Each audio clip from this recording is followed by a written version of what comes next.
Chapter 15. In Bez's mental ship's log, it was day 7 on the Virginia Queen, and day 2 of Makeda's sudden retreat from the bonds of fake marriage. Makeda had been keeping busy otherwise.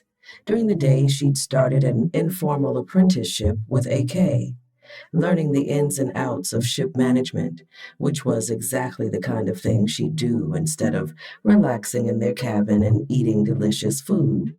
She'd been doing afternoon and evening sessions of yoga and had even learned a few moves from Tenzi.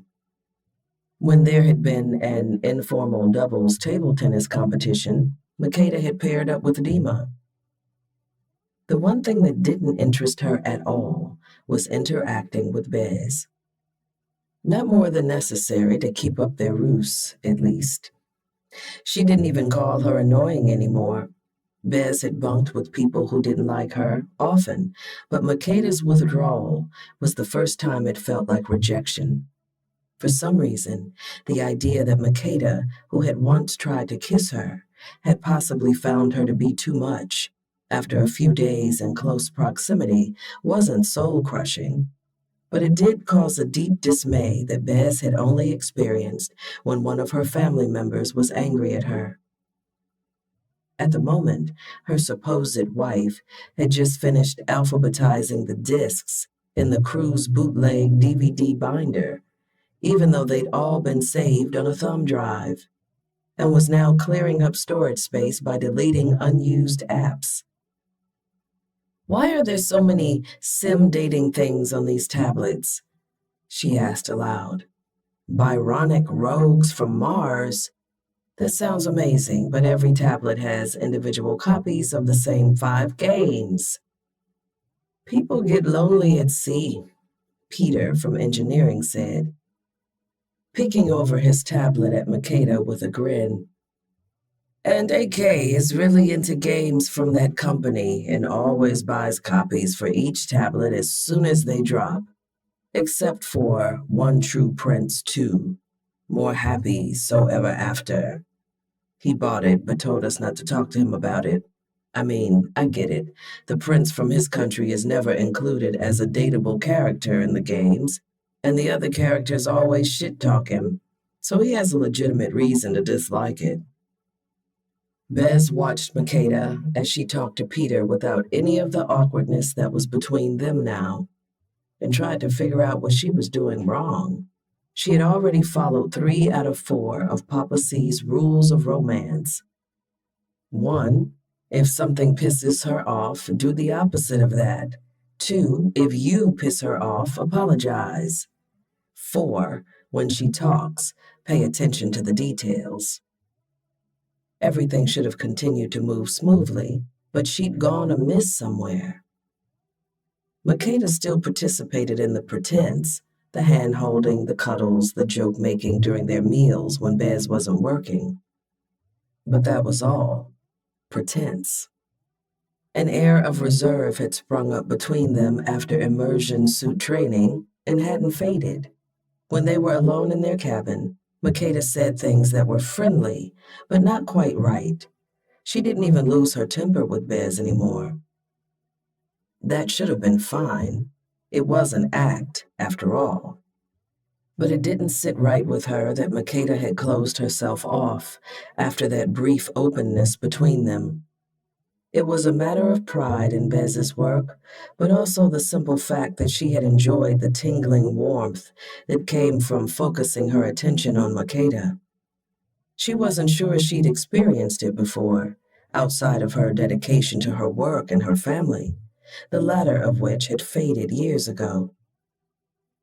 The fireflies in her brain were transmitting the message that it would be lovely to feel that connection. That was what it had been, again. The fireflies also transmitted messages from other regions of Bez's body, but she thought it best not to decipher those. "Who's up next on the set call?" AK leaned into the doorframe of the crew lounge. "Do you want to call Aura again, Makeda?" Makeda's eyes brightened, and she finally fully looked at Bez. "Yes!" AK led them to the communications room, and Bez cut in front of him to input her grandmother's number and hit send. Then she stepped out, where AK leaned against a wall, taking notes in the small notebook he carried in the pocket of his boiler suit at all times. She was slightly irritated by the way he was calm and collected, and how much Makeda must like that, since she now spent a good chunk of her time with him. She hadn't bothered him for a few days, but her brain fireflies were flashing the code for petty, and she obeyed. I just need to know if you think you're fooling me, or if you know that I know.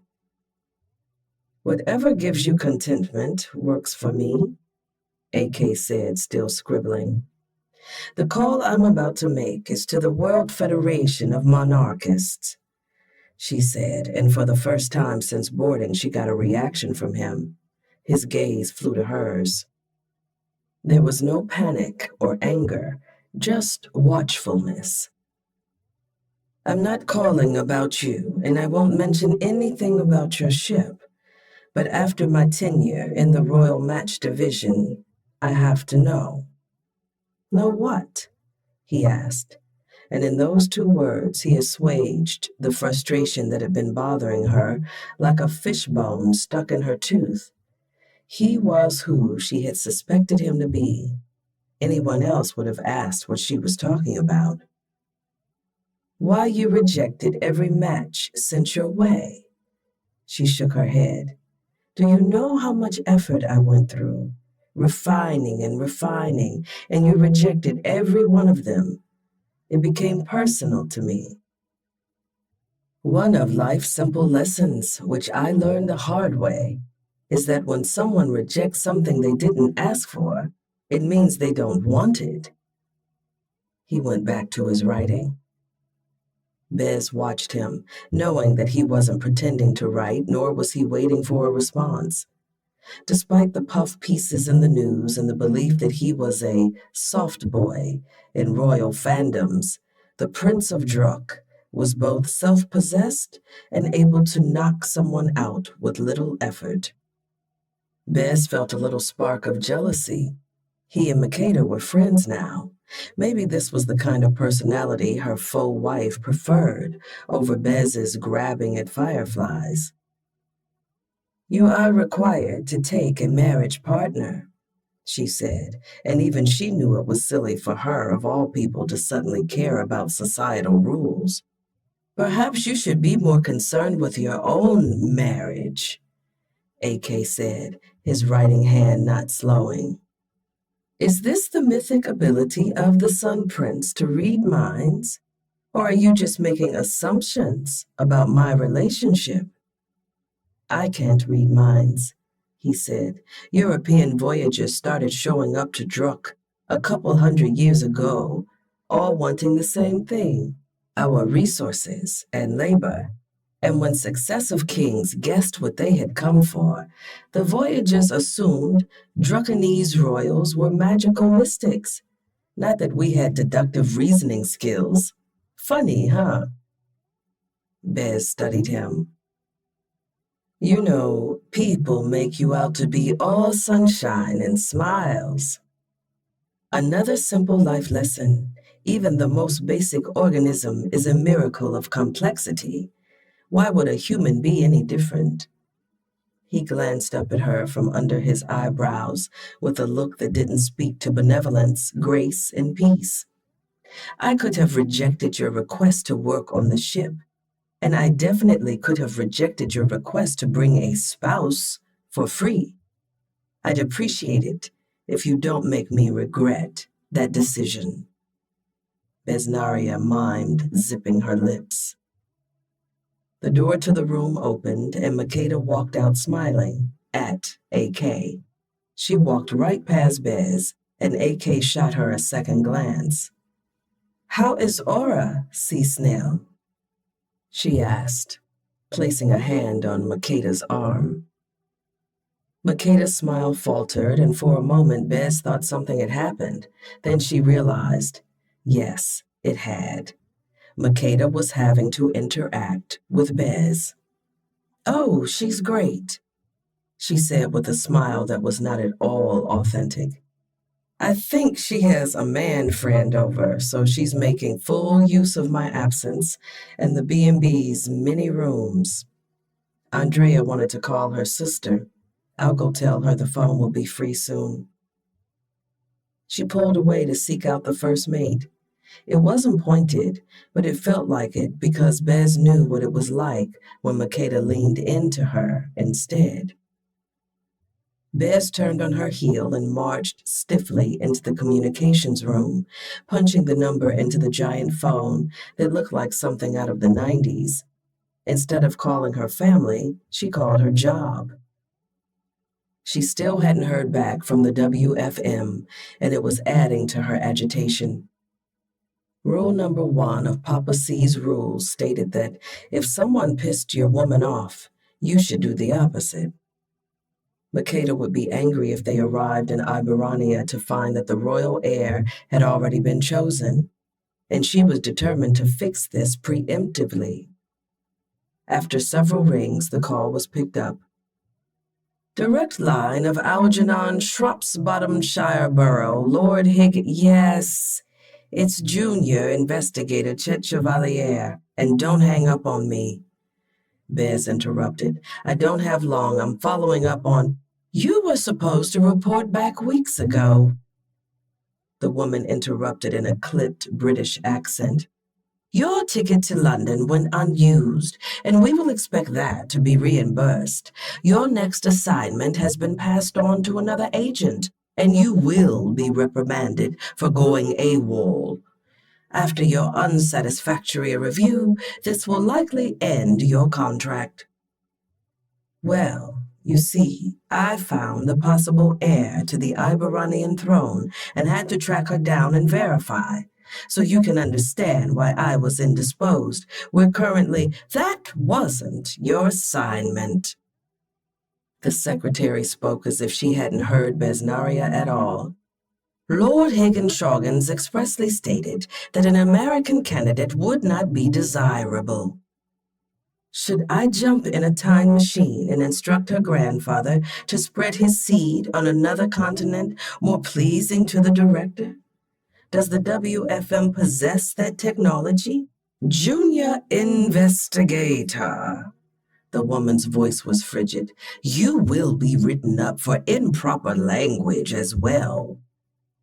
Bez growled in frustration, not understanding why the woman was ignoring the point of her call. The fact that she had found a possible heir should have been the priority, not Bez's bad behavior. "And the heir?" "I will pass the information on to the director, and he will do with it as he sees fit. You report back to headquarters immediately for a debrief." "But we're already en route. They need to delay the—" "Goodbye," the secretary said, and then hung up. The call ended, and Bez sat there for a moment. "But I didn't give you the information," she said to dead air, then put the phone down. She still had 3 minutes left, so she called her family. Her mother picked up, the sounds of raucous conversation greeting Bez before her mother's greeting. "Besnaria, I know it's you calling from this strange number. Always the strange numbers and the secrets." Her mother giggled. "Are you almost home, dear? If you let me know when you'll arrive, I can make your favorite foods. Now, what are your favorites again? Hard to say since you never come home so we can cook them. I was telling your father. Hi, I love you. I only have 1 minute," Bez said quickly. "Yes, I'll be home soon. I want fried fish. How's Hinajeta?" "She is still upset about the search for the heir. She says they shouldn't stir up old memories. Your father is trying his best to calm her, but I've never seen her like this." "But if we find the heir, wouldn't she be happy to know the queen survived?" "You would think so," her mother said. "Do you want to talk to her?" Tinsy walked into the room then. "No, I have to go. I'll try to call her before I arrive." Nothing was going as Bez expected, and now she felt doubt. Usually an absolute stranger to her, began to chip away at her resolve. Perhaps she should have borrowed money for plane tickets. Perhaps she should have paid more attention when her grandmother said she didn't have to solve problems no one had asked her to. Perhaps this was all going to blow up in her face. All she could do now was make sure she got Makeda there and was able to claim her money.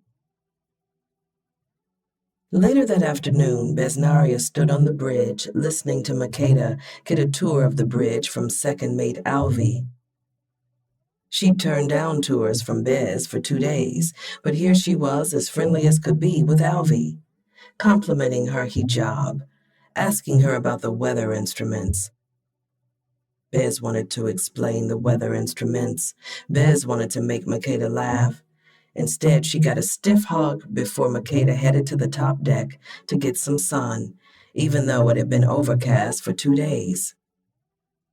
Bez stood with the binoculars pressed to her glasses, surveying the sea for danger and wondering if Makeda was safe and why. Though she'd known her longest, Makeda seemed to prefer everyone's company to hers. When she handed over watch to Chuck, she bolted up the stairs without changing out of her boiler suit and found Makeda sitting on a bench, facing the back of the ship and the turbulent wash trailing behind it. Her legs were crossed in front of her, knees resting against the metal safety grill. Her locks danced against her back in the wind. "Hello," Besnaria said, sliding onto the bench beside her, with her back against the grill, and crossing her left ankle over her right knee. "So," Makeda said, "we need to talk." "Communication." Bez fiddled with a short coil of rope she'd carried up onto the deck with her. "Are you dissatisfied with my marriage performance? You can be frank. I'm used to less than satisfactory evaluations." "What?" Makeda whipped her head in Bez's direction, brow wrinkled. "No, it's great. Perfect. Maybe a little too good? I have no complaints. I wouldn't complain even if it was bad. I mean, you shouldn't have to act like you like me." She cut off the flow of words and looked back out to sea. "But I do." Bez uncrossed her legs and crossed them in the opposite direction, then began tying a knot with the rope. Doing something with her hands helped distract her from what she was admitting. She liked Makeda Hicks. That was perfectly normal, wasn't it? People liked other people all the time, and just because Bez hadn't liked someone in this way before, didn't mean this change was of particular import. "Of course. I'll act like it. What else would I do in this situation?" "Oh," Makeda frowned, which wasn't at all the reaction Bez was expecting. "Oh?" Bez asked, fingers deftly pulling the rope over and under. "Sorry," Makeda said, then sighed and placed her hands over her face. "This is just so weird. I don't mean to make things awkward." "There's nothing awkward at all," Bez said. Her voice sounded strange and she cleared her throat. "We are 2 adults on a mission. There will be misunderstandings occasionally." Her knot fell apart and she coiled the rope and shoved it into her pocket. "Speaking of mission, that's what I wanted to talk about," Makeda said, clearly trying to revive the conversation Bez had killed with her confession. "We haven't talked much about the whole princess thing." Bez pursed her lips. "Because we haven't talked much at all. Is there anything more to discuss?" she asked. "Well, yeah," Makeda shifted. "I mean, this is a really huge thing, heading across the world to claim a crown. I feel like I've been really underplaying it. It's starting to feel overwhelming as we get closer to Iberania. Like everyone's suddenly going to be scrutinizing me. If it helps you to feel any better, You're not the only royal in the world. You're not even the only royal on this ship. I'm personally invested in the Al Horadasi line, so I might have skewed how much attention this will get. Makeda's brow furrowed. Wait, what? Not the only royal on this ship. It was just an example, Besnaria said, remembering the warning look AK had given her. To give you some perspective, I mean. I deal with royals all the time for work. That's the other thing, Makeda said, having been sufficiently redirected. What exactly is the World Federation of Monarchists? Why do you work for them? It's a tale as old as time. Girl, fresh out of the maritime forces, signs a contract with a maritime security company. Girl disobeys a captain's orders and gets fired. Girl receives job offer from monarchist and thinks it's fate, given her family's rich history, but discovers the WFM isn't an organization that studies monarchies. It's one that tries to control them. Bez kicked her feet out and sprawled a bit more insouciantly. It's a job. No, working at Grab Right is a job. You travel around the world investigating monarchies and finding royal heirs, and she fixed Bez with a speculative gaze. What else? Handling things that need to be handled, Bez said. At the end of the day, most royals are just rich people with too much time and money on their hands, getting themselves or their kingdoms into trouble. So you clean up their messes. Makeda's mouth twisted. I spent much of my time in the archives when I first started, as a researcher. When I was promoted to mess cleaning, as you say, I learned that the monarchies were the mess. When I met you, you told me there was a specific way to clean up the rooms at the Golden Crown, yes? Yes, Makeda said, turning on the bench so she was facing the same direction as Bez. And you paid me not a bit of mine and did what you wanted. Correct. I have my own ways of doing things. I'm not my superior's favorite investigator because my methods are unorthodox and we have differing opinions on whether to use bleach or a deadly cocktail of household cleaners. Makeda rolled her head to the side, and Bez could see tension around her eyes even though she was trying to keep things light. This sounds like a streaming drama that my grandmother would watch. Bez grimaced. No one wants a show about what monarchies are really like. But the WFM, that sounds so regal and fancy. How are they controlling monarchies when they couldn't spring for plane tickets for us, even if we had like 5 layovers before we got there? Bez's fingers stopped moving. She should tell her what was going on now, but telling her would cause her distress with no remedy, and she was contractually mandated to remedy her distress, not cause it. She'd wait until she heard from Higgins-Shoggins. A very reasonable cop-out. Are you hiding something in our fake marriage? Makeda prodded. That's against the rules. You're one to talk, Bez said, her tone more frayed than she would have liked. You asked me to act like things are real, and then started shutting me down every time I tried to. She hadn't meant to admit that, but there it was. She expected Makeda to respond with another jab, but the woman frowned and looked away. I told you. You're too good at the acting like it's real part, and I'm silly enough to forget its practice. Bez was reaching for her when a siren blared through the public address system. What's that? Makeda asked. Bez kept reaching, grabbing Makeda so they could head down to the muster point, as the length of the siren had indicated. She didn't let herself worry, just focused on quickly, but not recklessly, getting Makeda inside the stairwell, mingling with the other crew as they headed down. She was the only one in a hurry, she realized, about 3 flights down, after elbowing her way past Jay and Thompson. "A drill," she said, slowing her pace. "An unannounced drill." "It was put on the announcement board today," Chuck said from behind them. "We are doing a practice stowaway hunt." "People stow away on these ships?" Makeda asked, huffing a little after the jog down the stairs. "And you hunt them?" "Not hunt," Thompson said with an eye roll. "Search. Anyone desperate enough to sneak onto a ship might be in need of food, medical care, mental health services." "And it's dangerous," Santos cut in. "For them and for us, if they were to get into the engine room or get hurt by cargo or stuck between pipes." "It's fun," Tinsy said. "The drill is not having a stowaway. The ultimate game of hide and seek."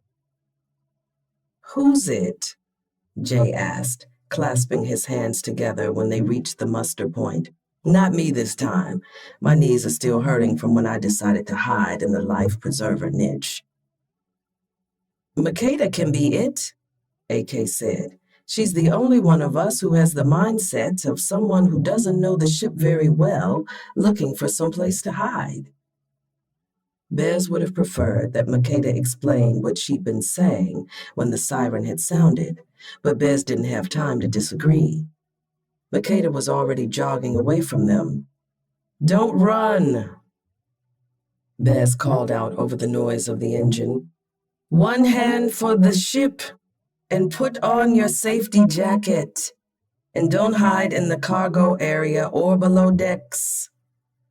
She stared after Makeda, who slowed to a power walk as she shrugged into her safety vest, then held both hands out as if ready to catch herself if she fell. She smiled full on at Bez, the first time she had in days without the strange distance between them. Bez nodded in approval. It was only when Andrea giggled that she realized everyone was looking at her. She crossed her arms and examined the label on a wall beside her. "We'll count to 100 and then fan out," Santos said. "Meet back here in half an hour if victory isn't announced on the PA system first." The calm, steady countdown was carried out by AK, who seemed to know that Bez's ghost ants had turned into ghost wasps as she waited for him to be done. Makeda might have slipped and fallen. She could have tried to hide in a dangerous crevice with an exposed wire or a gas leak or 97, 98. Bez was off, figuring that by the time her foot hit the ground, he would have reached 100, so she technically wasn't cheating. While the rest of the crew split up into teams, Bez worked alone, as she always did. First, she searched the nooks and crannies where a short person could hide, then looked over the guardrail to make sure Makeda wasn't clinging to the side of the ship, where Bez would have hidden since she took these kinds of drills very seriously. The ghost wasp sensation grew more intense as time dragged on and each possible hiding place turned up empty, and no announcements were made on the PA system. Bez retraced her steps, basically the route they had taken on the safety walk, and found herself outside the lifeboat. The lifeboat that had its hatch slightly propped open. The move of someone daring enough to go inside of it, but forward-thinking enough to plan against the possibility of a lock mechanism that would trap hers. Bez pulled the hatch open, hopped inside, and closed it behind her, leaving it propped on the food ration packet as Makeda had. She didn't see her at first glance and wondered if she could possibly fit in the space under the bench, and then she caught sight of sneakers near eye level. Makeda was sitting in the U-shaped pilot seat connected to the ceiling of the boat, gazing down at Bez. She had piled her hair up on top of her head in a bun secured with the snail hair elastic. Though she would resist the comparison if Bez said it aloud, she looked very much like a queen. Brightness bloomed in Bez's chest at the sight of Makeda safe and sound, burning away the sting of the wasps, which had been nothing more than simple worry. Apparently, Makeda had worked her way into the small cluster of people whose well-being mattered. Of course, it was you who found me. Bez tried not to be offended by the displeasure in the way she said you. Well, yes, Bez replied. Do you think I'd let anyone else do it?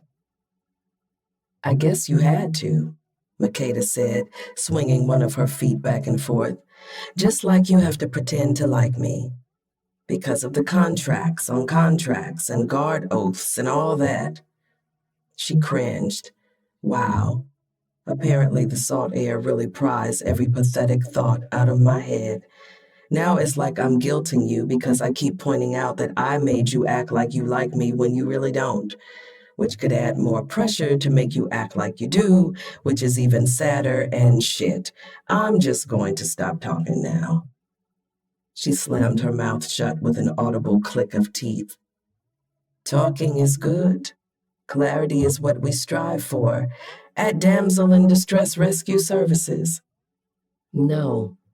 In our relationship, Bez stepped up onto the bench seat in the middle of the ship and walked across it toward Makeda, the metal clanging under her boots with each step. She understood now what had been misunderstood on the upper deck in their previous conversation. Remember when you discussed communication and how we had to have it in this fake marriage? Bez asked, coming to a stop at the edge of the bench just in front of Makeda, who was now slightly taller than Bez, thanks to her perch on the pilot seat. Of course. Makeda's leg began to swing faster. I made rules for our situation that ended up making me break your rules. Bez caught Makeda's frantically swinging leg by the calf, palming the tense muscle through her leggings. What rules? No feelings and no fucking, Makeda said quietly. Those aren't my rules, Bez lied. Why would I, master of planning for the future, create such short-sighted and prohibitive rules? Makeda rolled her eyes. They are. The entanglement clause. We talked about this just a few days ago. Ah, Bez nodded. Right. No feelings and no fucking. Those were more suggestions than set-in-stone rules, I'd say. I think some feelings and some fucking. That was the spirit, if not the letter. Makeda moistened her lips.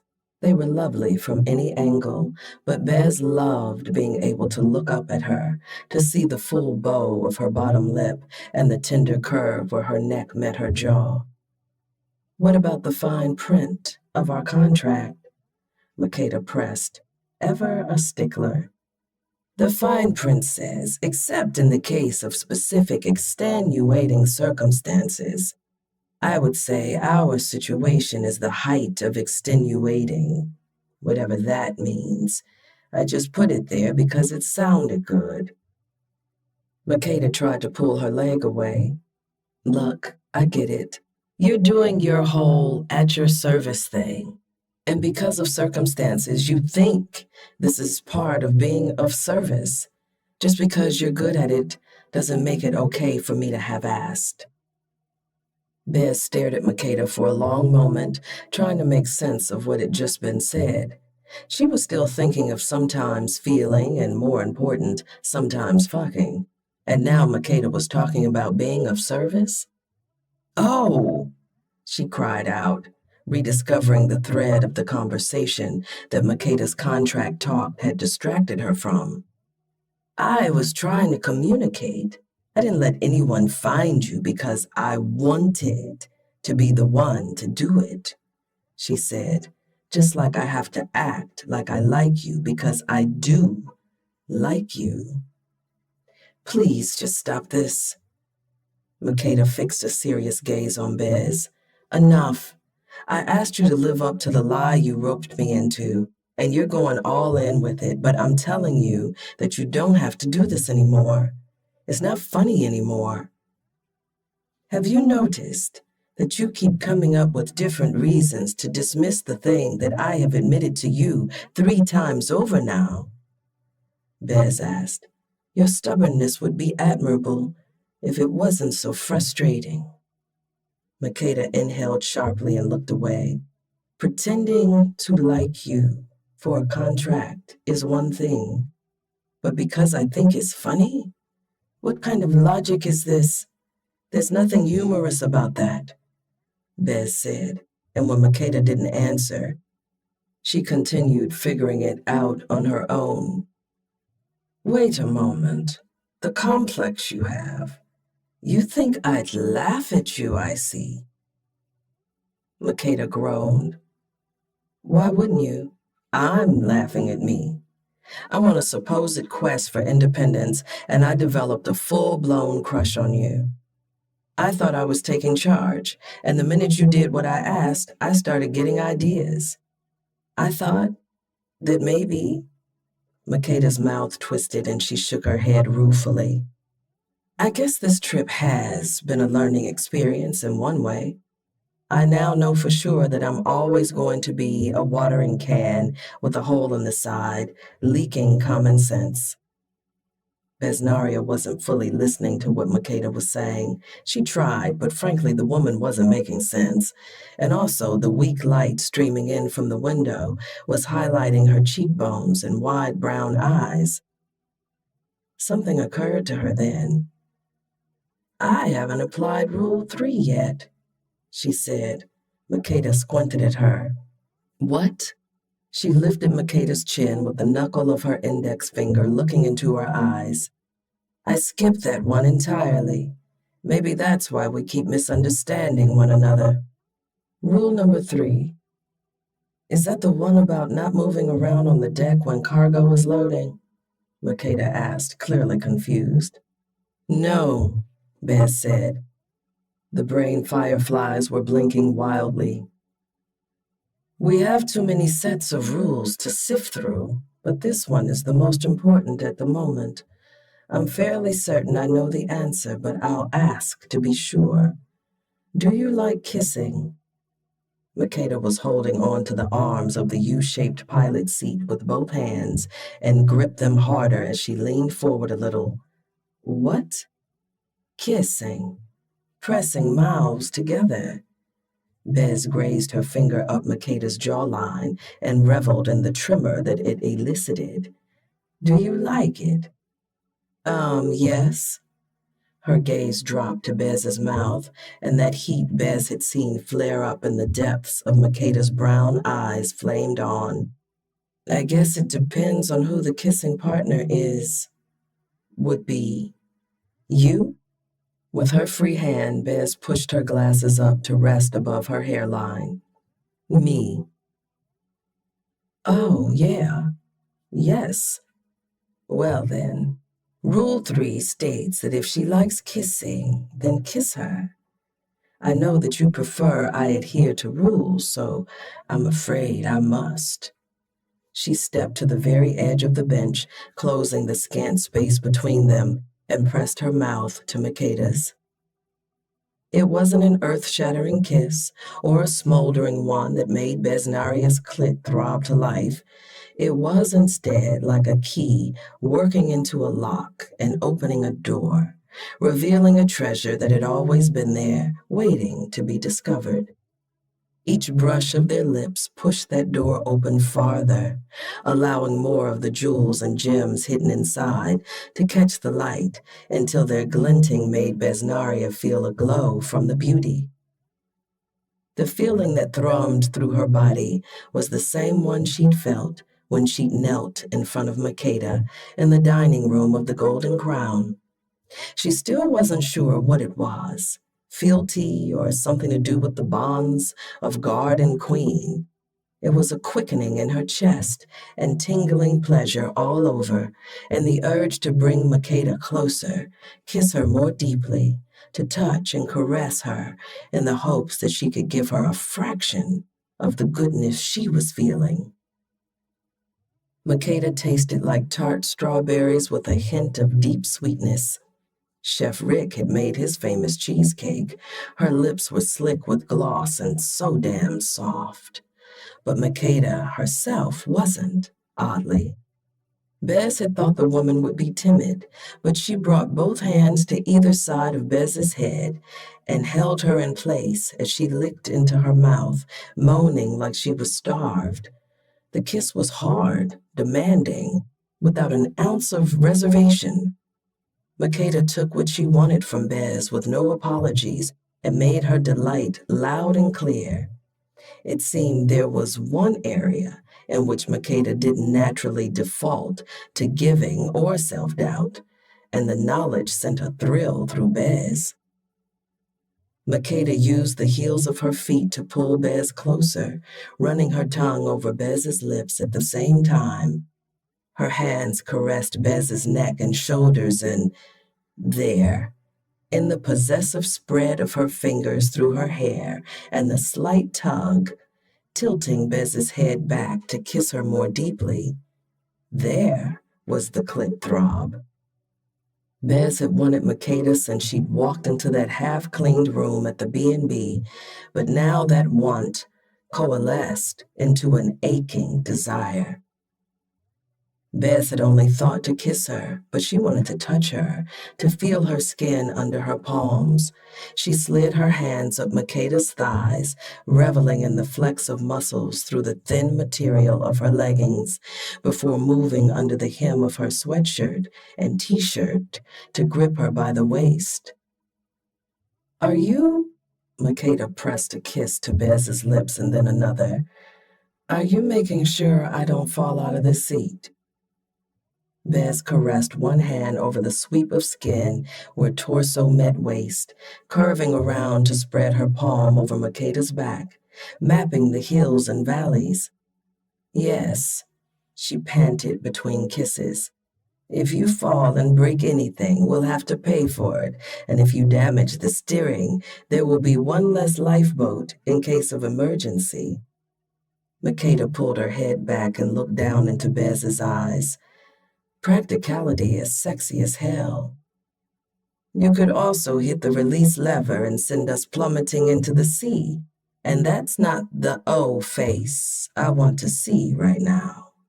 Bez squinted, wanting to see Makeda more clearly without her glasses. "Most important, I'd have to stop kissing you if you fell. I'm both practical and horny." "The best combination," Makeda said, laughing and leaning down into the kiss. "You know, we're in a small, semi-private space with a time limit until someone finds us. I've heard that some people find that kind of challenge a turn on." "By some people, do you mean you?" Makeda wrapped her legs around Bez's waist, her thigh muscles flexing as she dragged her forward. "I don't know. No better time to find out, though." "I imagine that both of us work best under pressure," Bez said. "Well, that sounds like a line a Bond villain would say, so perhaps we should just kiss before I embarrass myself further." Makeda laughed quietly, and it transformed her face like a photo filter, except it was natural joy and mischief and lust. The laughter caught as Bez slid her hand from Makeda's back to rest at the creases of her thighs. She leaned forward, pressing her lips to the birthmark beneath Makeda's right ear. She licked lightly while brushing her thumbs back and forth over the leggings molded to Makeda's inner thighs.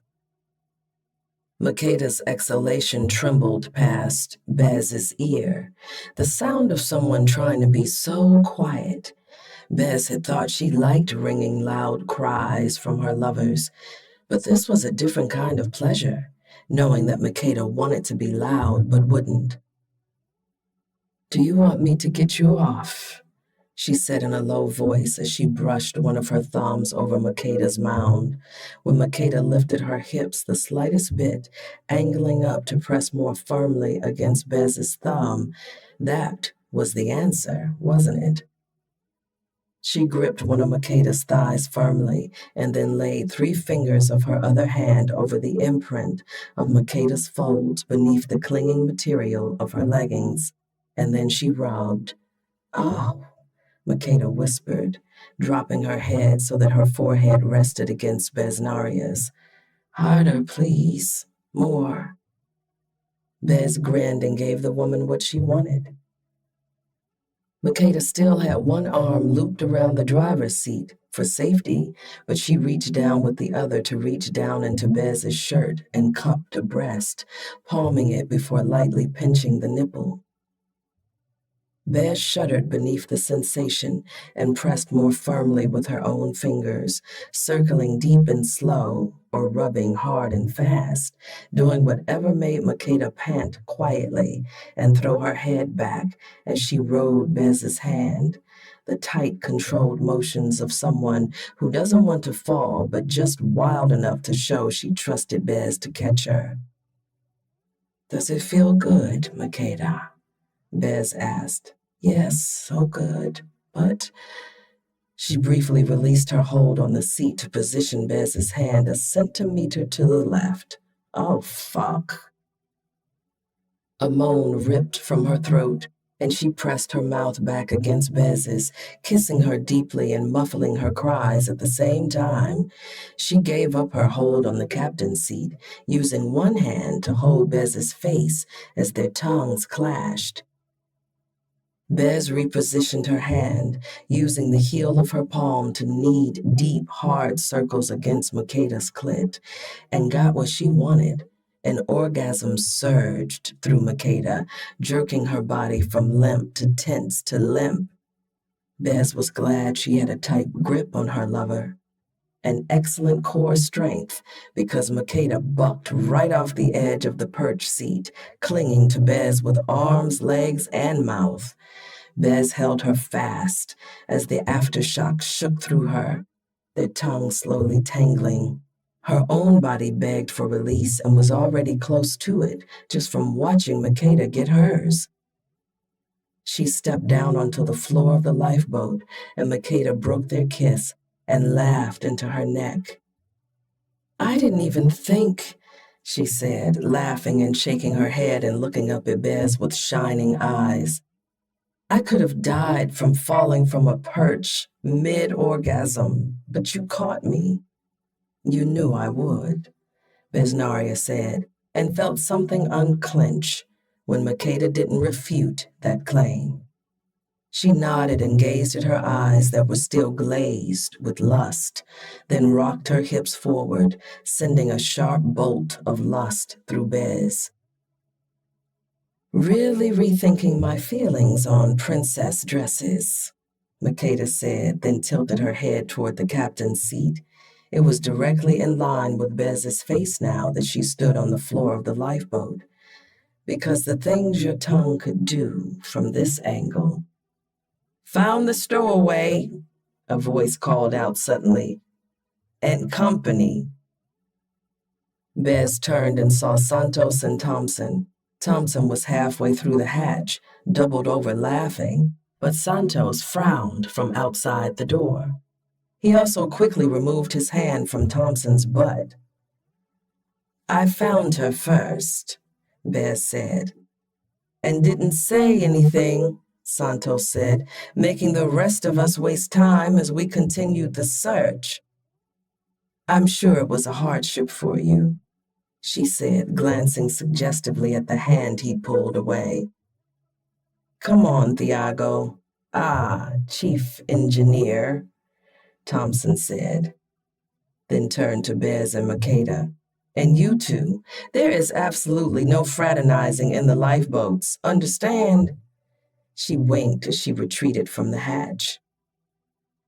Makeda shimmied down Bez's body to the floor below, leaving a trail of sensation and tantalizing ideas in her wake. "Was that? Should we?" Maybe we shouldn't do that, even if it felt good as hell.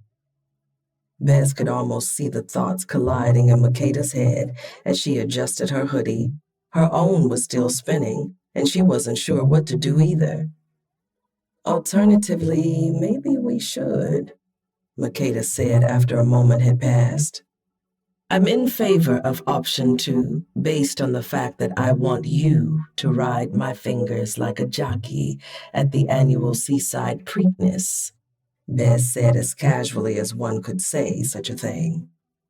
I want to touch you everywhere, taste you specific where, and know what you sound like when your 4th orgasm hits. Makeda covered her ears with her hands, then her eyes, then her ears again. Oh my God, that is unfair. It's the truth, Bez said. You like the truth. But you can't just say things like that. Makeda looked up and her expression made it apparent that she was open to hearing more. I can say all kinds of things, but we can do option 1 if you like. At least until we're off the lifeboat. Let's go inside, she said, holding her hand out. The rest will work itself out. Makeda's fingers clasped Bez's, and they closed up the lifeboat and headed back to the accommodations. Bez kept her stride confident, but she had no idea what she was doing. She'd just kissed the possible princess, which would be a violation of the oath of the guard. If Makeda became princess, even just ceremonially, had Bez just risked the Chet Chevalier reputation she was trying to save from dishonor? Chapter 16. The next morning, after breakfast with the crew, Makeda stood by the door to their room, watching Bez fold the blanket she'd slept with on the couch the evening before. The ship was hitting the waves a little harder than usual due to a storm system somewhere hundreds of miles away from them. She placed a hand against the wall as she waited, trying and failing not to analyze their new situation from every angle. Makeda had been sure that after what had happened in the lifeboat, Besnaria would finally share the bed. But even though they'd made out in the stairwell and the hallway and up against the door to their cabin, she'd settled into her usual spot on the couch at the end of the night. Makeda wasn't sure how to read the decision to take it slow, but she decided that she couldn't worry about what would happen when they were off the boat, whether Bez liked her or liked her. The rules of engagement, or fake marriage rather, had changed, but this was still practice for her, no matter what her heart and other body parts were telling her. Part of that practice, and maybe the hardest part, was going to be dealing with the fact that she had no control over how Besnaria felt about her, how Besnaria expressed whatever it was she felt, and what they would both do with those feelings in a couple of weeks, since they lived very different lifestyles.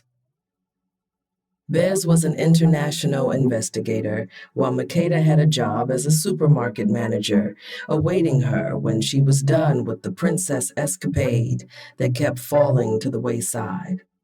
She was proud of that job, but it didn't seem like the kind of life someone like Bez would want to settle into. If she didn't even want to share a bed, she wouldn't want to hear about the latest sale on quinoa and drama from the meat department. Makeda sighed, annoyed with herself. This was her problem. She'd been kicking herself for letting her crush get out of control, and now after a few kisses and an illicit orgasm, she was already thinking about how they would spend forever together. I need to stop getting ahead of myself, she chided herself. Bez turned, her gaze already locked on Makeda's, as if she'd known she was being watched. Makeda tried to look away quickly, but, in an extremely smooth move, turned to face the wall on her right instead of the kitchenette on her left. Ready? Bez asked in a knowing voice. Makeda nodded, and they headed down the hall and into the stairwell. I'm going to take the elevator down to AK's office, Makeda said. Today I'm going to go over the books. I thought it was going to be some super difficult job, but it's not that different from what I've been doing for years at GrabRight and the Golden Crown, just on the high seas. Of course, it wouldn't be difficult for you. I think you could do anything if you put your mind to it, Bez said, then reconsidered. Well, not anything. You're too short for certain jobs and don't have a natural aptitude for others. Like, you'd be terrible as a lobbyist for an evil enterprise, but you'd certainly be able to master more than the average person through competence alone. Makeda's face and neck heated. Thank you. She'd almost written off Bez's compliment as nonsense talk, meant to make her feel good, but it felt like more than that. Makeda didn't need someone who thought she could do anything. She wanted someone who saw her well enough to know her strengths and weaknesses. The ship rocked from side to side. The sea had been rougher than usual since they'd woken up, and Makeda's balance almost didn't kick in on time. I'll ride down with you, Bez said, taking her hand to keep her from falling. My watch shift doesn't start for a few minutes. Makeda felt like a teenager as Bez's hand enclosed hers, trying to decipher each caress and change in pressure. Was Bez holding her hand because she wanted to, because she liked her, or was it a public display meant for anyone who might walk by? Did Bez even care what other people thought anymore? You're not allowed to be tense right now, Bez said in a low voice, squeezing her hand to draw her attention. I'm about to go on shift, and I don't have time to provide a full-service loosening. Makeda allowed her annoying thoughts to be replaced by more entertaining ones of just how loose Bez could get her. If she was going to stress about a future she was in no way privy to, she might as well aim for having her toes curled instead of her heart broken. Don't think I'm reliant on you for that, Makeda said. With this yoga I've been doing, I'll be so loose I'll be able to get my feet behind my head before we arrive in Iberania in a couple of days. That can be my special talent to prove I'm worthy of the crown. She held an imaginary mic to her mouth. And here we have the prospect from Atlantic City, and oh, her knees are behind her ears. Never has Iberania witnessed such a display of grace and royal majesty. Besnaria's smile faltered, and she pushed up her glasses. They won't see that coming. Makeda could feel it, the way Besnaria redirected every time the subject of what would happen after their arrival in Iberania came up. She didn't think Bez was lying exactly, but something was off. Should I be worried, she asked, about what happens when we arrive? I like details, and so far you haven't really given me any. I'm waiting on word from the WFM, Bez said, and this time there was no hesitation in her tone. With life on the ship, communication has been rather difficult. I'll go check my email after the shift to see if there's word from them. And if not, I'll surely be able to make contact with someone tomorrow to see what the holdup has been. Sounds good, Makeda said cautiously as the elevator arrived. When the doors opened, Besnaria stepped inside, pulling Makeda in with her. She hit the button for the admin offices and slipped her hand around Makeda's waist as the doors closed, tugging her so that their bodies were pressed up against one another. She looked down at Makeda, studying her face, her expression more sober than usual. I don't think I've adequately prepared you for what awaits us there. Makeda reached up and linked her hands behind Besnaria's neck. Is there some terrifying secret you haven't told me about the royal family? Combat to the death? Unpleasant rituals? I mean, I know some wild shit has happened in the Mediterranean, historically. and bacchanali and orgies aren't on my bucket list, but Bez smiled, a soft and unprecedented tilt of just one corner of her mouth, and squeezed Makeda more tightly to her. No, I was talking about my family. Your family? Makeda nodded, though her stomach did a little dip that had nothing to do with the bouncing waves. Of course, Bez said finally. Because she was staring up at Bez, Makeda could see when her expression shifted from open to not distant, but discomfited. It reminded her of the look Kojak gave her when he walked up to her to demand pets and then seemed shocked and uncomfortable when he received them. I'm sure they'll be thrilled to meet the heir to the throne, and Henna Jetta will be so relieved. Oh, right, royalty, Makeda said, feeling the elevator brakes engage and the car begin to slow. Missing heir, yes, I'm sure they'll be happy I can clear your family name. She tried not to get sucked into overthinking things again, but she thought of something that she'd mostly ignored since they'd boarded the ship.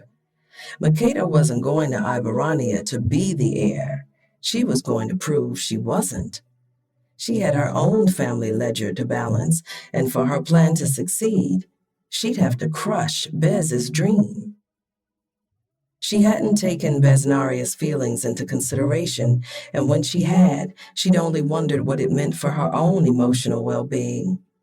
Even if Bez did see her as something more than the solution to her family's problems, would she still feel that way when Makeda refuted being princess, no matter what the truth was? The elevator doors opened noisily behind her, and she started to pull away from Bez's embrace.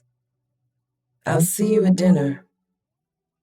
That sounded nonchalant and not like someone who suddenly had a refined palate when it came to relationship goals, as if she hadn't subsisted on stale crumbs for years. Besnaria's hold around her waist tightened, clamping Makeda up against her with one arm and reaching out with the other. A moment later, the doors closed again. I don't know what's bothering you, but I won't be able to concentrate during my shift if I have to worry about the way your eyes look right now, Bez said.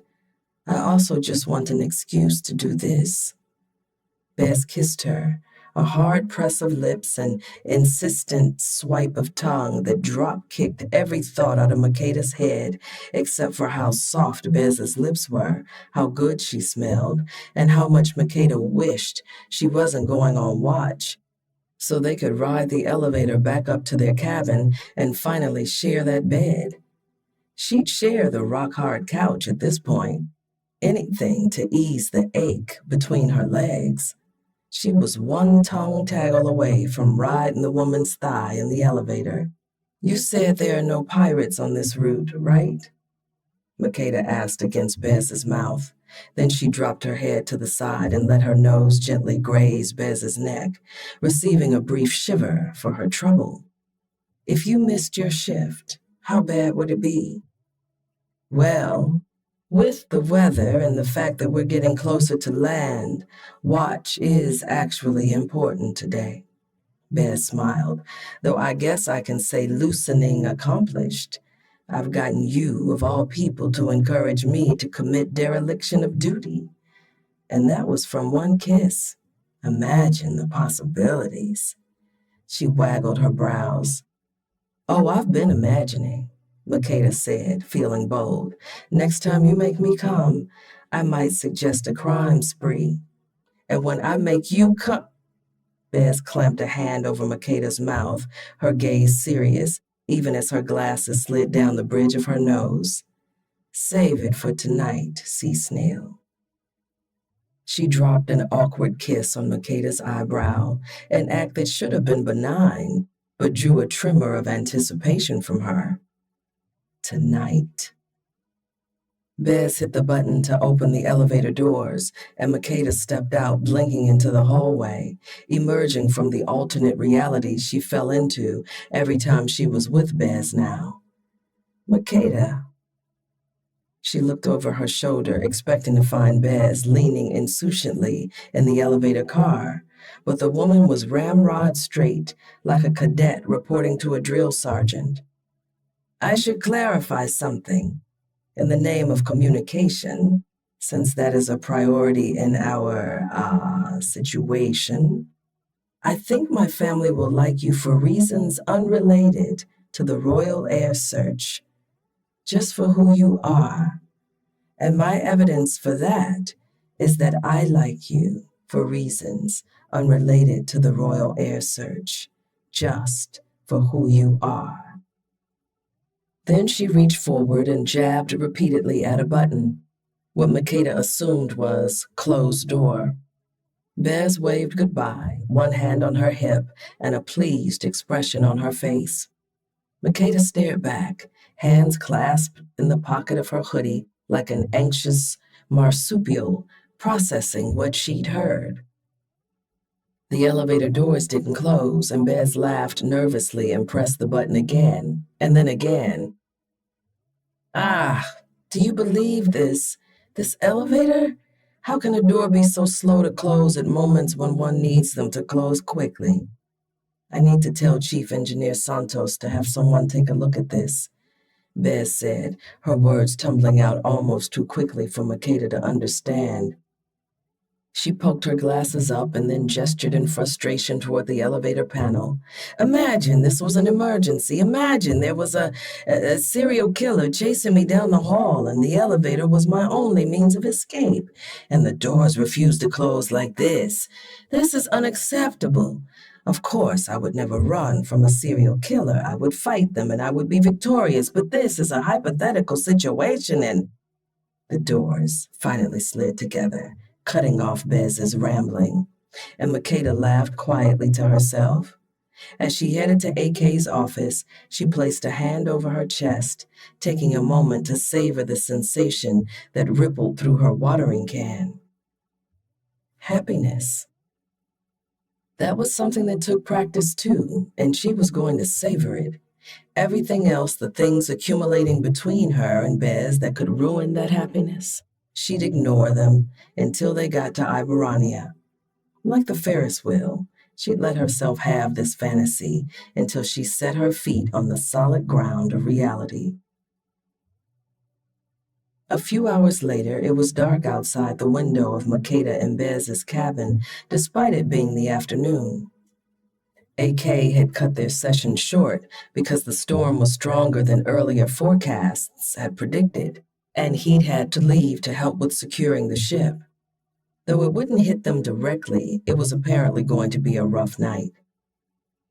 Makeda had put away all the dishes and any items that might pose a risk if they flew across the cabin at high speed. Her and Bez's toiletries had been packed away carefully, and the cabinets and drawers secured with safety locks. She'd stopped peeking out at the pouring rain and the huge waves cresting against the cargo on the deck as the ship rocked back and forth like the Flying Dutchman at the Boardwalk amusement park, rolling from one side to the other. A few stray objects slid across the floor, but she could barely hear them knocking into the furniture over the roar of the ocean. The PA system in the room emitted static, and then Captain Del Rosario's voice came through. This is the captain. We are in rough seas, as you're well aware, but this ship was built for rough seas. I'm not worried, and if anyone on board is, don't be. Just hold tight, and I'll get us through this. Makeda smiled, knowing the message was likely for her, and then climbed onto the bed and wedged herself into the corner of the alcove. She should have been more frightened, given that it seemed like the ocean and the Virginia Queen were in the middle of a fistfight, but nothing gave her a sense of steadiness, like impending disaster. It wasn't that she was calm and collected. Her body was tense and her stomach wasn't doing so great. But her worry and planning had met their first insurmountable obstacle. She couldn't do anything about this.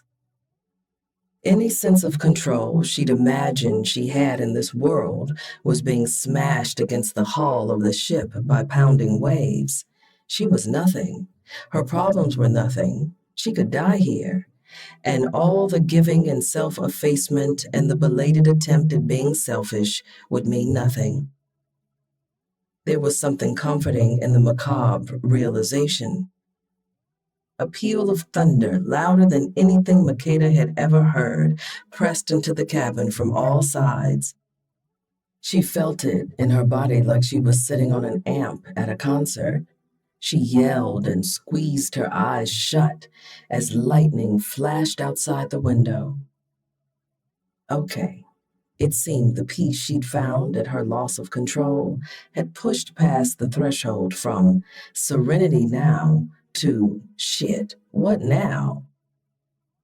Jesus, Lord, okay. I haven't spoken to you much lately, but please, please talk to your boy Poseidon or any deities in the area who can help. She glanced at the goddess portrait on the wall so as not to leave her out. I don't think I can do this all night. The door swung open and lightning illuminated a hooded figure. Makeda wondered what her grandmother would say if she survived to tell her that the Savior himself had shown up to do a rescue at sea. But then the door slammed shut and Bez stumbled in, soaking wet. The stumble should have been the first sign, given that the investigator usually moved with a lithe, assertive confidence.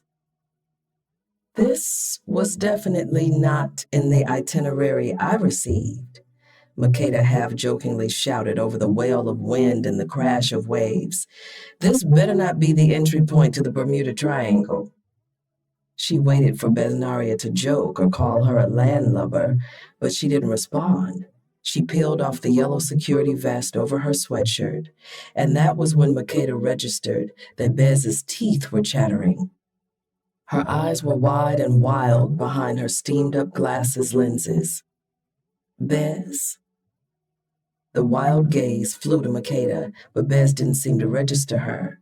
She steadied herself, bending with the sway of the ship like an experienced sailor, but her stance was otherwise slack, lacking her usual energy.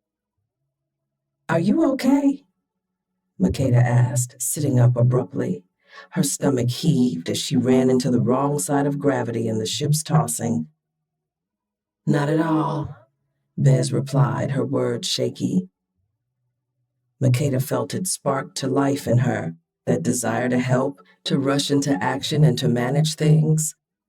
Her already quickly beating heart picked up the pace in anticipation of the opportunity she'd been unknowingly waiting for with Bez, to fix things. Wasn't that how all of her relationships fell into place? Some hardship that drew them together inextricably. Makeda fought the urge, instead asking with modulated concern, did something happen? Yes, not recently. A shudder passed over Bez's body and her eyes squeezed shut. I haven't thought of it because I made myself not think of it, but now it's all I can think of. I think I'm having some kind of psychological crisis. I think that's normal. It will pass in a moment. She stood there, her years of experience keeping her upright as the ship listed, seeming to wait for that moment to arrive. She looked so helpless that Makeda felt it like the stormy sea, but inside of herself, in that internal watering can, as the hunger, the loneliness lunged. She needs me right now, Makeda thought. When people need you, they don't leave. When her mother had needed her, things had been terrible, but her mother had stayed. The thought added to Makeda's growing seasickness, but she stored it away for later. She remembered that she was supposed to be practicing here, exploring her boundaries, and now, thinking about how they rubbed up against the boundaries of others. She was a helper, a multi-tool. That wasn't bad, if she kept it in check. Instead of impulsively leaping to give, as much as one could leap on a boat that was twerking its way across the ocean, she tried to think of what she knew about Bez. The woman saw herself as a protector. Coddling her would make her feel worse. It would be giving that was taking Bez's pride. Makeda waited for the ship to temporarily right itself. Then she released the bar on the wall next to the bed, grabbed the balled-up blanket from the couch, and made her way to Bez on wobbly legs. "It's okay," she said calmly, reaching up to wrap the blanket around Bez's shoulders. "It is not okay," Bez corrected, sounding mildly offended despite her panic. "I'm supposed to be taking care of you. You are taking care of me," Makeda said, grabbing the metal bar on the wall next to the bathroom door, riding out the ship's roll to the other side. "By letting me help you, it helps keep me calm. Maybe how protecting people makes you feel? Can I help?" Bez nodded. "Let's get you into something dry." With her free hand, Makeda grabbed the robe hanging from the hook on the door and held it out to Bez, looking away from her. It was snatched from her hand, and when she turned around another ship roll later, Bez was tying the belt with shaking fingers, her wet clothes in a heap with the outerwear she'd shed. Makeda looped arms with her and pulled her toward the bed. "Let's get under the blankets. You're freezing." Bez pulled up short. "You said you changed your mind about sharing beds," she said over the roar of the storm. "That first night." "You heard that?" She'd heard and followed the directive. Had she been waiting for an invitation all this time? "I'm an investigator," Bez said, jutting her chin out. "I don't always let people know what I hear or see." "Yes, top 10, Makeda said, tugging her toward the bed. "Out of 10, Bez admitted, still resisting getting into the bed. "I told you if I'm in someone's bed, I want to be there because they want me there, not by chance, and not out of pity." Makeda might have rolled her eyes if Bez didn't look so vulnerable. She really thought there was a question about this. "You are formally invited to the royal alcove," Makeda said and tugged Bez's sleeve. "Please, come to bed." "If you insist," Bez said, looking at least a little pleased with herself. Then they were tossed onto the bed by the next bounce of the ship over the waves. It wasn't a cute fall, where they tumbled onto one another and looked into each other's eyes. The jolt of the boat lifted them from the floor. Makeda grasped Bez, and Bez grasped back. Gravity tossed them both against the back wall of the alcove, which didn't help a body already sore from days of yoga and exercise. "Are you all right?" they both asked at the same time, but neither answered, or laughed, or said jinx. Neither moved except to grip one another more tightly. "This bed should come with straps or something," Makeda said, pulling the blankets over them. "I mean, like straps that could hold us down so we don't fall off the bed. Not, straps. Do you need a drink?" She pulled a thermos of tea she tucked between the mattress and the wall during her storm setup. Bez took it and sipped quickly, closing the cap before it could spill. "I can hold you down," she announced, her voice a bit stronger. "Since there are no straps, I'm supposed to protect you after all." Makeda thought that might mean that Bez needed to hold her and to be held, that whatever had prompted her wild-eyed entry into the room was still going on in her head. "Okay, I guess those tentacles of yours can be put to use." Bez pressed herself back against the corner where Makeda had lodged herself a few minutes earlier, holding the bar on the wall and spreading her long legs so that they pressed against the wooden frame the bed sat in, adding extra security against being tossed around. She patted her lap. Makeda had never dated someone so much taller than her. She wasn't sure if this was the kind of condescending shit they pulled all the time, but it was endearing in a way too, she supposed. She wasn't going to sit like a child, though. She nestled kitty-corner to Bez, her back against the other wall and her legs thrown over Bez's. Then she slid both arms around Bez and cuddled against her. "Is this good?" she asked. Bez wrapped the arm that wasn't holding the bar around Makeda, hauling her more tightly against her. "It was, but this is better." "Do you want to talk?" she asked, and felt Bez shake her head. Some part of her wanted to talk anyway, to override Bez's sense of what she needed with how Makeda was used to offering comfort, but she just took a deep breath instead. "Okay, let me know if that changes." She repositioned one of her arms so she could hold on to the bar too. Bez shouldn't have to support their weight alone. They sat like that for a long time, with their bodies tensing and flexing against one another as the rolling ship tried to eject them from the bed. There was a comfort in the way their bodies worked in unison, without either of them having to speak a word, or without Makeda having to point out her own discomfort being overlooked. They could be careful with one another, she realized. Could form an interlocking shell of protection made of 100 tiny flexes and contractions, the evidence of their desire to keep each other safe and comfortable. This was the first time they'd sat like this without kissing or touching or exploring, and it felt good, natural. She felt still, despite the terrifying situation they were in. It was like Besnaria's general aura of chaos met the perpetual help emotion that had been propelling Makeda through life, and they canceled each other out. This was the yoga pose she'd been looking for that could make everything feel better. The Besnarian snuggle.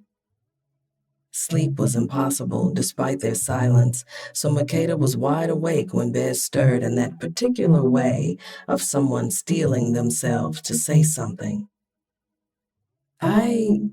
Bez sighed deeply, and Makeda rose with the expansion of her chest. "I saw a body in the waves while I was on watch this afternoon." Makeda stiffened. "Did someone fall overboard?" Bez shook her head. "No, there was no body, but I haven't been in a bad storm at sea since that last time I was on a cargo ship, and there were bodies that time." Bez was shaking again, not continuously, but in fits and starts. "Do you want to talk about what happened?" Makeda asked. "Was this in the military?" "I joined the military because I thought it was something that would have the same honor as the Iberonian Royal Guard. And honor is important to me. But military life was difficult. My too muchness annoyed everyone. My superiors always thought I was talking back when I thought I was simply answering them. And we didn't do anything except repair our ship and run drills. After I served my term, a family friend got me a job in maritime security. I thought it would be a way of doing what I wanted to do, protecting people." Makeda tightened her hold. "Wanting to protect people is good. It was a Mediterranean route between Tangier and Crete."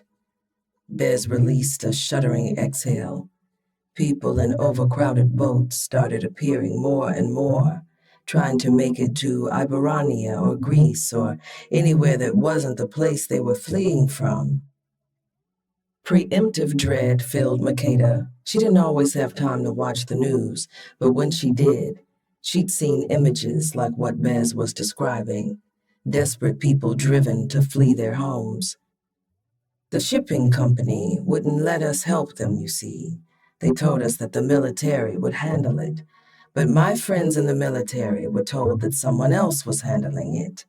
And while people passed off responsibility, the ships, some of which could barely be called that, kept appearing along our route. I'd just have to sit there with binoculars and watch these people on their boats. People who might have been me or my family if we hadn't been born in Iberania." Bez repositioned herself a bit, and her fingers slid between Makeda's as they clasped the bar more tightly. I tried to do as I was told, but I was standing watch, and there was a ship, barely a raft, as the worst storm I'd seen on the Mediterranean started to roll in. I just had to watch as they tried to bail water, with the rain and the waves adding 100 times more than they could get rid of. Did the ship sink? Makeda asked around the dread lodged in her throat. Bez managed a weak laugh of bravado. I'm a jet chevalier. I ignored the orders of my captain and commandeered one of the lifeboats. I didn't think of what I was doing until I was plunging into the sea and heading for the boat that was going under. Makeda's breath caught in her throat. She'd stared out at the ocean as she waited for someone, for Bez, to find her in the lifeboat during the stowaway search.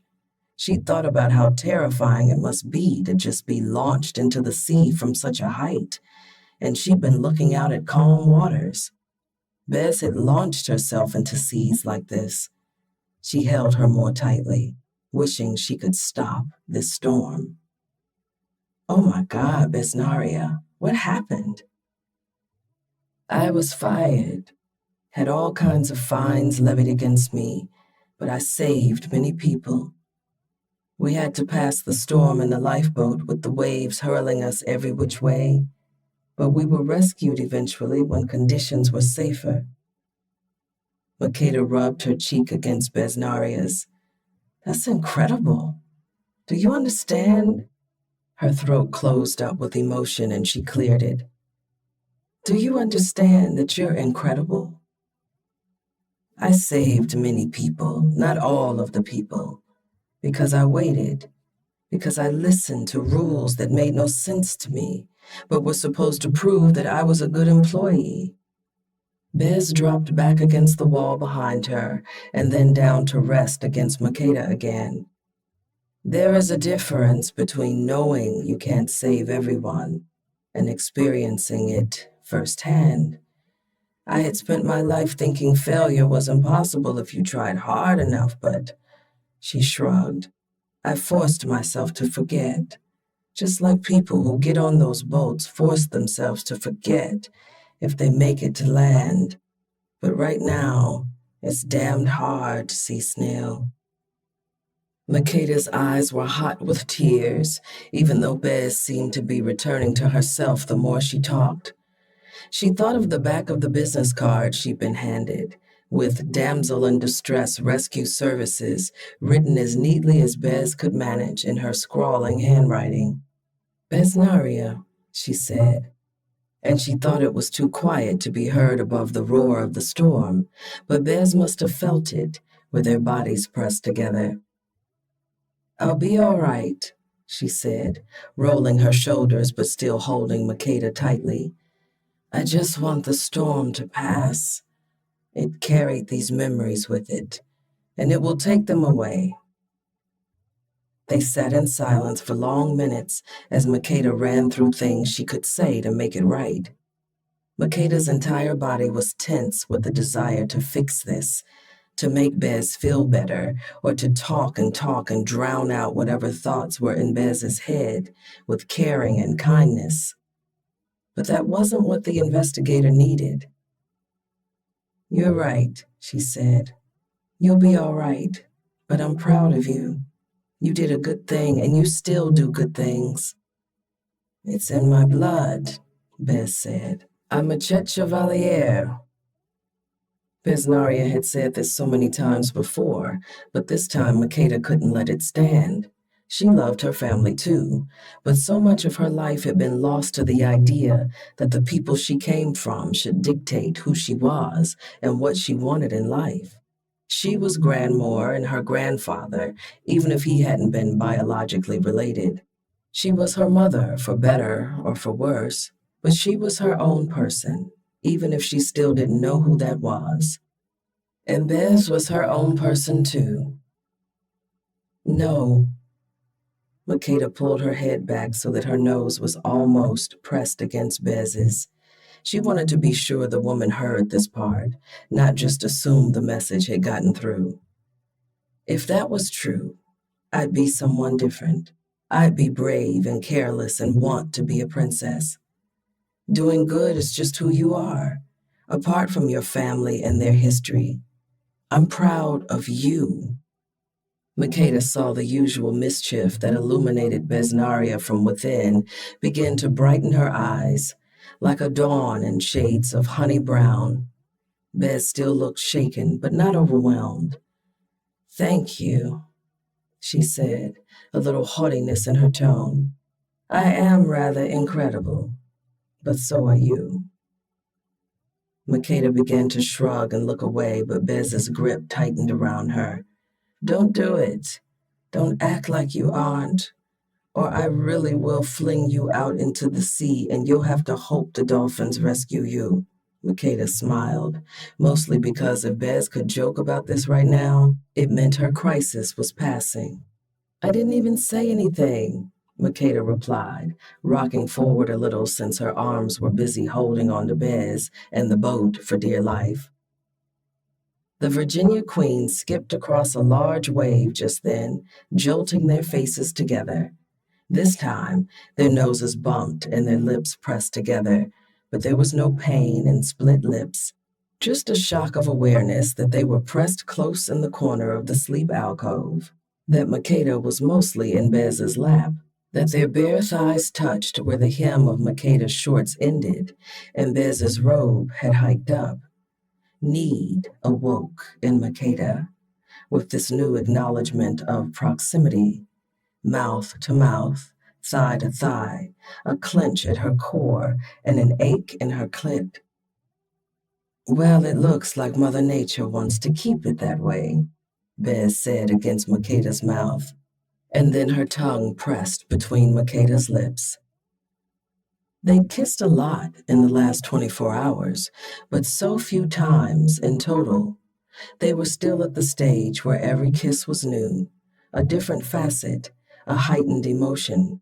Bez's kiss, deep, beseeching strokes of her tongue, seemed to be a request for connection. Her usual mischief shone through in the way she nipped at Makeda, but her kiss was demanding, and the hand that had been holding Makeda, closest to her, started to roam.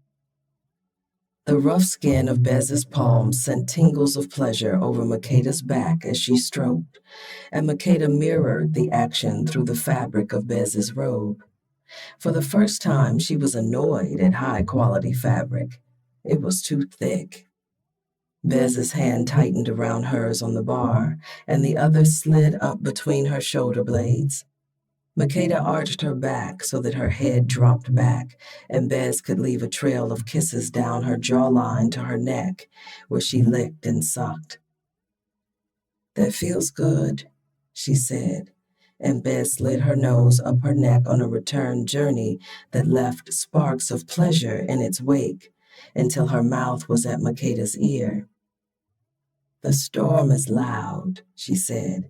If you want me to hear you, you're going to have to scream. Makeda angled her head to catch Bez's mouth with her own, almost before the last word was spoken. Need rose up in her, furious as the storm, and even as she ravaged Bez's mouth, she was thinking of how she could get them what they needed without having to let go of the bar, keeping them from flying off the bed. As they kissed, she took advantage of a lull in the listing boat to pull her legs under her and reposition herself so that she lay atop Bez. Their legs interlaced, so she was straddling a thigh. Bez's robe was half undone, and Makeda's upper thigh rested atop the trimmed curls between the investigator's legs.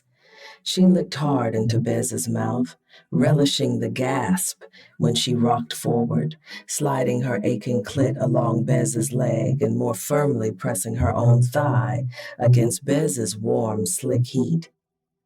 So will you, she said, grabbing the bar on the wall above Bez with both hands and gyrating her hips. Bez picked up her rhythm immediately, their bodies having already been in sync, and they ground to the rolling of the waves. Fuck, Bez grunted, her hand sliding down to grip Makeda's hip as she met the slide and roll with her own. Makeda cried out, not worrying about being heard this time, when Bez leaned forward to lap at her nipple through the fabric of her nightshirt, catching the pebbled flesh between her lips and sucking hard. Shit, Makeda gritted. The sounds of the storm receded, even as the ache in her clit deepened and spread. Sweat beaded on her back and in her hair, but it was pleasure that slicked Bez's thigh as she rode. She dropped one hand to reach into Besnaria's robe, thumbing the nipple and then squeezing, watching with an unbefore-known greed as Bez gasped and bucked up beneath her. She wanted her beautiful, exasperating investigator to break just for her. She wanted her to writhe, to cry out, to lose her damn mind. Makeda knew what real greed was in that moment. What? Bez asked, sweaty hair curling over her forehead and eyes dark with lust. What are you thinking with that expression? She arched back with desire, dropping a kiss along Makeda's jaw before her head briefly rested against the padded wall. I'm thinking that maybe I'm an oceanic black hole, Makeda said. For the first time, she had the pleasure of seeing Besnaria be the one who was confused by a non sequitur. Makeda's response was to slip her hand down over the ridges of Bez's abs, undulating as need shook through her, to slip her hand between her own thigh and cup Bez's mound, her fingers pressing against her clit and rubbing deep circles. If Bez wanted further clarification, she didn't ask. She whimpered and moaned, catching her lush bottom lip with her teeth as lightning emblazoned the image on Makeda's memory. Makeda ground against Bez's thigh harder, teasing herself to draw out the sensation that made her breath catch in her throat and her legs tremble. She was so close, but... Bez nipped her earlobe, her slick heat rocking up against Makeda's fingers as she found their rhythm again. Look at you. You're about to come while riding my thigh in the middle of a tempest. I'd say that's rather brave and careless, sea snail. I'm not careless, and I don't want to be anymore, Makeda breathed, reveling in the pleasure, battering at her willpower, growing more intense as she tried to hold back. You come first. Come for me, Bez. Besnaria's eyes squeezed shut as Makeda curled her fingers so that she rubbed both Bez's clit and her slick pussy.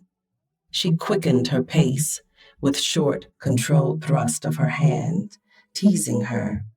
Now, Makeda rubbed her thumb over Bez's clit with more pressure. Come for me now.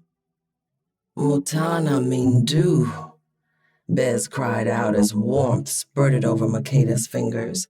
The orgasm ripped through her, and she shuddered beneath Makeda. They both slid down the bed as her grip on the bar momentarily gave out. Makeda's hold tightened as her own climax overwhelmed her, rippling through her and then surging, so that she didn't even realize she'd shouted Bez's name until it rasped against her throat. Bez regained her hold on the bar, and they lay as they'd come, Makeda atop Bez, both of them drowsy and storm-tossed and blissed out.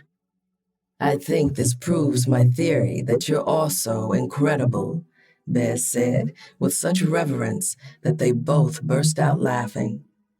Makeda nestled her face into Bez's neck, not caring about the sweat-damp hair against her cheekbone. If this were a movie, the storm would end now, and we'd sail under a rainbow, Makeda said. Something tickled the back of her mind. Hadn't Grandmore dreamed about a ship?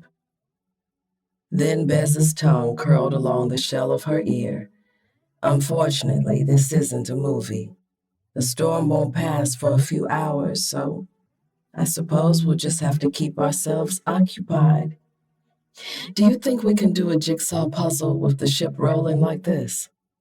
Makeda asked with false earnestness, and Besnaria hugged her tightly. Possibly, but we'll have to find out next storm. I have other plans for my hands. Chapter 17. Most of the crew was exhausted the following day, so after a breakfast where they were regaled with stories of all the terrible storms the Virginia Queen had passed through, Bez and Makeda had spent the day napping. When they arrived at the dining room for dinner, it was empty, except for Peter, who was charging one of the tablets. Did your hot date go long? Makeda teased. Peter flushed and pushed a hand through his hair. I chose the wrong route and had to start the romance over from the beginning. I got so engrossed I didn't realize the battery was dying on the tablet, and it shut off just before they accepted my declaration of love. The wrong route? Bez asked. Yes, I was playing Boronic rogues from Mars, and I chose the option of keeping a secret from Percy Leon, the alien I was romancing, because I thought it would add to the drama, but in the end he dumped me. He flushed more deeply, but Bez had the opposite reaction. She went cold. Lesson learned, Makeda said. At least you get to charge the tablet and try it again. Where is everyone? Bez interrupted, not liking this topic, which had a troop of guilt ants roaming over her body. Peter's expression suddenly shifted and his gaze dropped. Oh, you didn't hear? Dinner was moved to the main deck. Outside? Makeda asked, her face scrunching up. You can't barbecue inside, he said with a wink, and Bez's worry was at least temporarily pushed out of the limelight by delight. Oh, excellent. I've missed grilling at sea. Everything tastes better out in the ocean air. I'll have to test this theory, Makeda said quietly, then made an octopus suction noise, and Bez burst into shocked laughter. Each time she learned some new and incongruous facet of Makeda's personality, she liked her more. It occurred to her then that they would be in Iberania the following day, and everything would change. The comforting schedule of the last few days would be lost, the connections they'd made with the crew, the daily rituals they'd formed. What would become of them? She was worried about Makeda's reaction to the news of the WFM's behavior when they landed. But now she worried about her own. She didn't plan for the future, but at the moment it was all she could think of. Makeda was American. Iberania wasn't her home, even if it was her heritage. What would happen when everything was settled and she had claimed her participation fee? She tried to think of a solution, but her brain fireflies were conspicuously dark. The three of them headed down to the deck, the scent of frying seafood filling the stairwell. When they stepped out, Bez was momentarily confused. Someone had strung Christmas lights just outside the entrance to the main deck. They blinked bright and cheerful, creating a festive mood. On deck, the crew milled around a buffet table set with heaping platters of shrimp, veggies, and fish. Chef Rick stood over a long half-barrel barbecue and was happily tending to a slab of spiced meat searing on the grill. Then she saw it, the large confection shaped like the bow of a ship, with two small figures standing on its deck, posed like Jack and Rose from Titanic. One tall and one short, one with the black bob and one with locks, both wearing the red coverall of the crew of the Virginia Queen. Oh my God, Makeda said. Are we cake? Are those cake versions of us and this ship? Tinsy looked their way, her expression brightening. They're here, she called out, and everyone looked toward them shouting, Surprise! We're celebrating surviving this storm, Greg said dryly. I deserve a party for that after being tossed all over the engine room. I was the one who worked the double, Peter griped. We're celebrating your last night on the Virginia Queen, Jay said, shooting Greg an annoyed look. Just like that, Bez had an excuse to not tell Makeda the bad news until later. And your wedding, Thompson said, wrapping her arms around Chief Engineer Santos. Our wedding party was so wonderful, but it's been 2 years. We all thought it would be fun to celebrate yours, since you'll be leaving tomorrow. You're married? I thought you were scared of him. Makeda clamped her hand over her mouth and Bez laughed. Makeda hadn't been privy to Santos's hand on Thompson's butt in the lifeboat hatch the other day, and Bess herself had forgotten. She'd assumed they were simply shipboard lovers trying to keep things professional, but she was in no position to judge role play in a relationship, so she took the news in stride. Yes, Santos said, actually smiling for once, and that smile was directed down at Thompson. We try to maintain a certain distance while on duty, but we're married. That's why I warned you about not paying too much attention to your wife. It can have serious consequences. Thompson laughed and took a pull of her beer, apparently not wanting to comment. AK stepped through the doors behind them and onto the deck, likely from the galley, given the tray of sliced fruit he was carrying. He looked like he hadn't slept at all, but after the storm, most of the crew was exhausted. Despite his clear fatigue, he smiled as he passed them. We once had a problem in the engine room and couldn't find our chief engineer because a certain couple enjoys finding unpopulated corners of the ship for their trysts. You're the one who insisted we seek out happiness and fulfillment, Santos said, still staring down at Thompson. Bez had mistaken his intensity for hard-assness, and surely that was there too, but she realized now, understood now, that it was the strain of a person constantly fighting against pouncing on their partner. She filed a new idea away in her Rolodex of sureties. There were many ways to care for someone. Her past relationships had made her think she would be bad at every relationship, but maybe she just hadn't learned how to be good at them yet. Greg scoffed and took a pull of his beer. Just rub it in. The luck that you get to work on the same ship with your person. I'll be fine here by myself. No need to worry about my feelings. Most of us don't get to, Chuck said. This is supposed to be a celebration of love, not a reminder that our partners are thousands of miles away. Besnaria felt those words like a blade. Makeda might soon be thousands of miles away from her, too. She was being ridiculous, she told herself. She'd spent approximately 99.999% of her life away from Makeda and been fine. She'd spent the last few years away from her family and been fine. She liked being alone, not having to report her comings and goings to anyone, not having to share a bed. She glanced down at Makeda, whose eyes were bright and glossy. This is so... Thank you, everyone. She burst into tears, and the crew all cried out at once, gathering around them. Bez lifted Makeda up, one arm beneath her back and one under her knees, something that Americans seem to enjoy at wedding-related festivities, if film and television were accurate. My wife has been overcome by emotion or hunger, and I will valiantly carry her to the buffet, she announced. I can walk, you know, Makeda said, wiping at her eyes. You can't just go around picking people up. I can. I'm quite strong.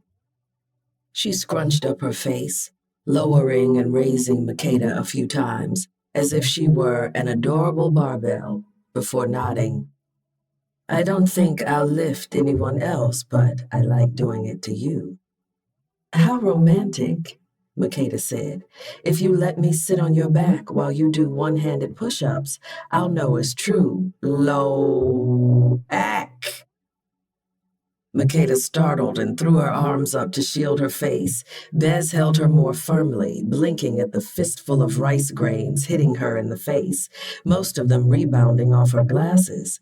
She spit a few grains on the deck and then glared at Greg, who took a self-satisfied drag of his cigarette. Sorry, he drawled on the exhale. I didn't mean to ruin your perfect little romantic moment over there. I was just trying to join in the festivities. You are such a hater, Makeda said, laughing.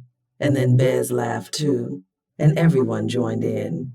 Put me down so I can make you a plate, Makeda commanded, voice warm.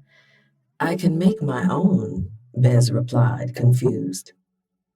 Let her make it for you, Thompson said, nudging Bez, so she let Makeda go and took a seat at the long table, saving space beside her for her fake wife on their last night of fake marriage. Bez tried to enjoy the moment and not to think about what would happen when Makeda found out Bez had never received official confirmation from the WFM and had led her to Iberania under false pretenses. Makeda sat down beside her, placing a heaping plate in front of Bez, and then a plate with slightly less food at her own place. Thank you, Sea Snail, Bez said. Why do you call her Sea Snail? Tinsy asked from across the table. Back home, we have some funny nicknames, but this one is new to me. Yes, why do you call me Sea Snail? Makeda asked, a grin lifting one corner of her mouth and her dimple creasing her cheek. Tell them. It's a funny story, actually, Bez said, dragging Makeda's plate over to her and picking up a kebab of meat and vegetables. When I first met her, I compared her to a sea snail, but it was a language mix-up. I was thinking of something else. She carefully cut the food away from the wooden stick, checking for splinters, and then handed the plate to Makeda, who beamed up at her. Bez loved that such small acts gave Makeda joy. Makeda should have been treated like a queen, even if she wasn't an al-Haradasi. Makeda speared a chunk of meat. What did you mean to call me? Was it something cute? Oh yes, very cute. Sea slug. Bez bit into her own kebab contentedly as Tinsy and the surrounding crew members burst into laughter. That's even worse, Tinsy said, her eyes filled with mirth, though I guess she doesn't mind if she married you. I have to tell my wife this when we talk on the video phone later, Chuck said. She got mad at me for calling her goat hooves. Tinsy burst into laughter again and Chuck shook his head. I meant that she could manage everything so easily, like a mountain goat scaling a sheer cliff. She takes care of the household and kids and restaurant while I'm at sea. And you return home and call her goat hooves? Makeda shook her head. Oh, buddy. Maybe I'll call her sea slug next time, Chuck said with a mischievous grin. I know Bez means it with affection, Makeda said, though she looked slightly affronted. She didn't like people laughing at her, and maybe she thought Bez was. Bez wrapped an arm around her shoulder and jiggled her playfully. Have you ever seen a sea slug? Bez asked. They're cute creatures, but if they come across a fish, they'll go from cute to carnivorous and devour it in a feeding frenzy. Is that supposed to be better? AK asked. Keep going, Greg prodded. At this point, you'll end up sleeping in the engine room and my envy will be assuaged. Bez tried to find another way to explain, since people clearly weren't getting the point. My wife is small and cute. She minds her business, doing the small things that need to be done to maintain the equilibrium of her environment. People underestimate her, but she is also vicious if she needs to be, even more so because people don't see it coming. She almost attacked me with a vacuum when we first met. You should hope that someone would ever regard you so highly as I regard sea slugs, and my sea slug specifically. There was a silence around the table, and Bez wiggled her glasses up her nose. That is, Santos said, shaking his head. Thompson finished for him. So romantic. Greg stroked his beard and Mock glared at her. Core strength, beauty, and knows how to make a sea slug into an object of affection. You really do win. Bez lifted her chin a bit, pleased, but then glanced down at Makeda. Her eyes were glossy again, but she smiled as she ate. A few hours later, after cutting the cake and a trip to the theater for karaoke, they returned to their cabin. By the time the door closed behind them, Bez was in a state of what she assumed was dread. Throughout the night, every time she looked down at Makeda, she wanted her more, not less. She didn't know what would happen once they were off the ship, but she wanted to imagine something. That was the problem. This was the best night of my life, Makeda said dreamily, pulling Bez by the hands into the cabin.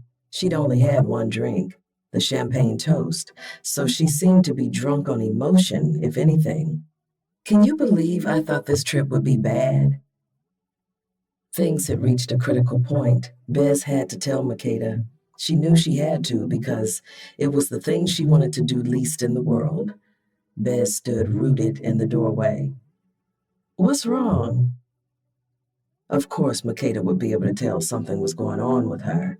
She'd been on top of Bez's reticence every time. She had to tell her. Now. Wait. Makeda held up her hand just as Bez opened her mouth. Wait. I know something is up, and I can probably guess what it is, more or less. One of the reasons I'm good at helping is that I'm good at figuring out what's wrong. Like some investigator told me once, compassion is a skill. It's detective work, but I don't want this case solved just yet. Tell me afterward. Tell me in the morning. Bez felt a moment of relief. Maybe all would be saved. Makeda was forgiving. Maybe she wouldn't be angry. You're not upset? She asked. Oh, I am. Future Makeda is hurt and furious at you, but present Makeda is going to use that compassion she always had for others, and she's using it for herself. I deserve a night that's just good things, with no surprises. You can ruin things in the morning. Her voice shook, and when she smiled, that shook too. I am so good at pretending everything is okay when it's not. Let's do that, okay? Yes, Bez said, then sighed and shook her head. No. Please, Makeda pleaded, squeezing her eyes shut. Aren't you supposed to save me from distress? I was having such a fun night. I don't want to ruin things. I want to... Bez couldn't believe the words that were coming out of her mouth. I want to communicate, so we can put things off until morning. You can use me to have a good night for anything you want, but I don't want you to do it because you think things are ruined, that they're irreparable. Of course you don't, Makeda said, sounding tired. You did the possible ruining, so it's convenient to not want it to affect me. Trust me, I know. No one wants to think about the role they played when things blow up. And I'm sure it would mess up your idea of yourself. You see yourself as the protector, not the perpetrator. One thing I've thought about a lot while here at sea is that sometimes people are both. That blow landed firmly in Bez's chest, but she didn't let it slow down the momentum of ideas that were gathering in her head, needing to rush out now or forever be lost. I ruin things all the time, and I'll own up to that. Sometimes I do it on purpose. Not this time, though. She held Makeda's shoulders firmly. I don't want you lowering yourself if you think I have done something beneath you. I'll wait, but I don't want you to spend the night with me because it's practice at being selfish. The same way I don't want to share a bed unless you invite me, even if there's only one on the entire ship. I want, Makeda's hard gaze softened. You want me to choose you, is what you're saying. Bez cleared her throat, turning that thought over in her mind for a moment. Well, yes, I suppose that's the sentimental way of phrasing it, Bez said. She ran her hands up and down Makeda's arms. I'm a disaster person, clearly. You are, well, you're not perfect, but you're the kind of person who thinks disasters need fixing. But I don't want you to fix me. I told you, when the right person comes along, we fix ourselves. And I want to fix myself for you.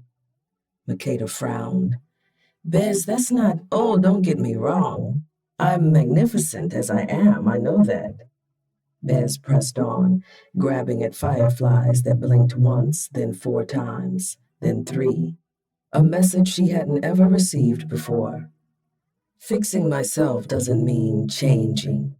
Fixing myself can mean that I accept my disaster status and accept your itch to fix it, and that I believe we could find ways to work through problems that pop up.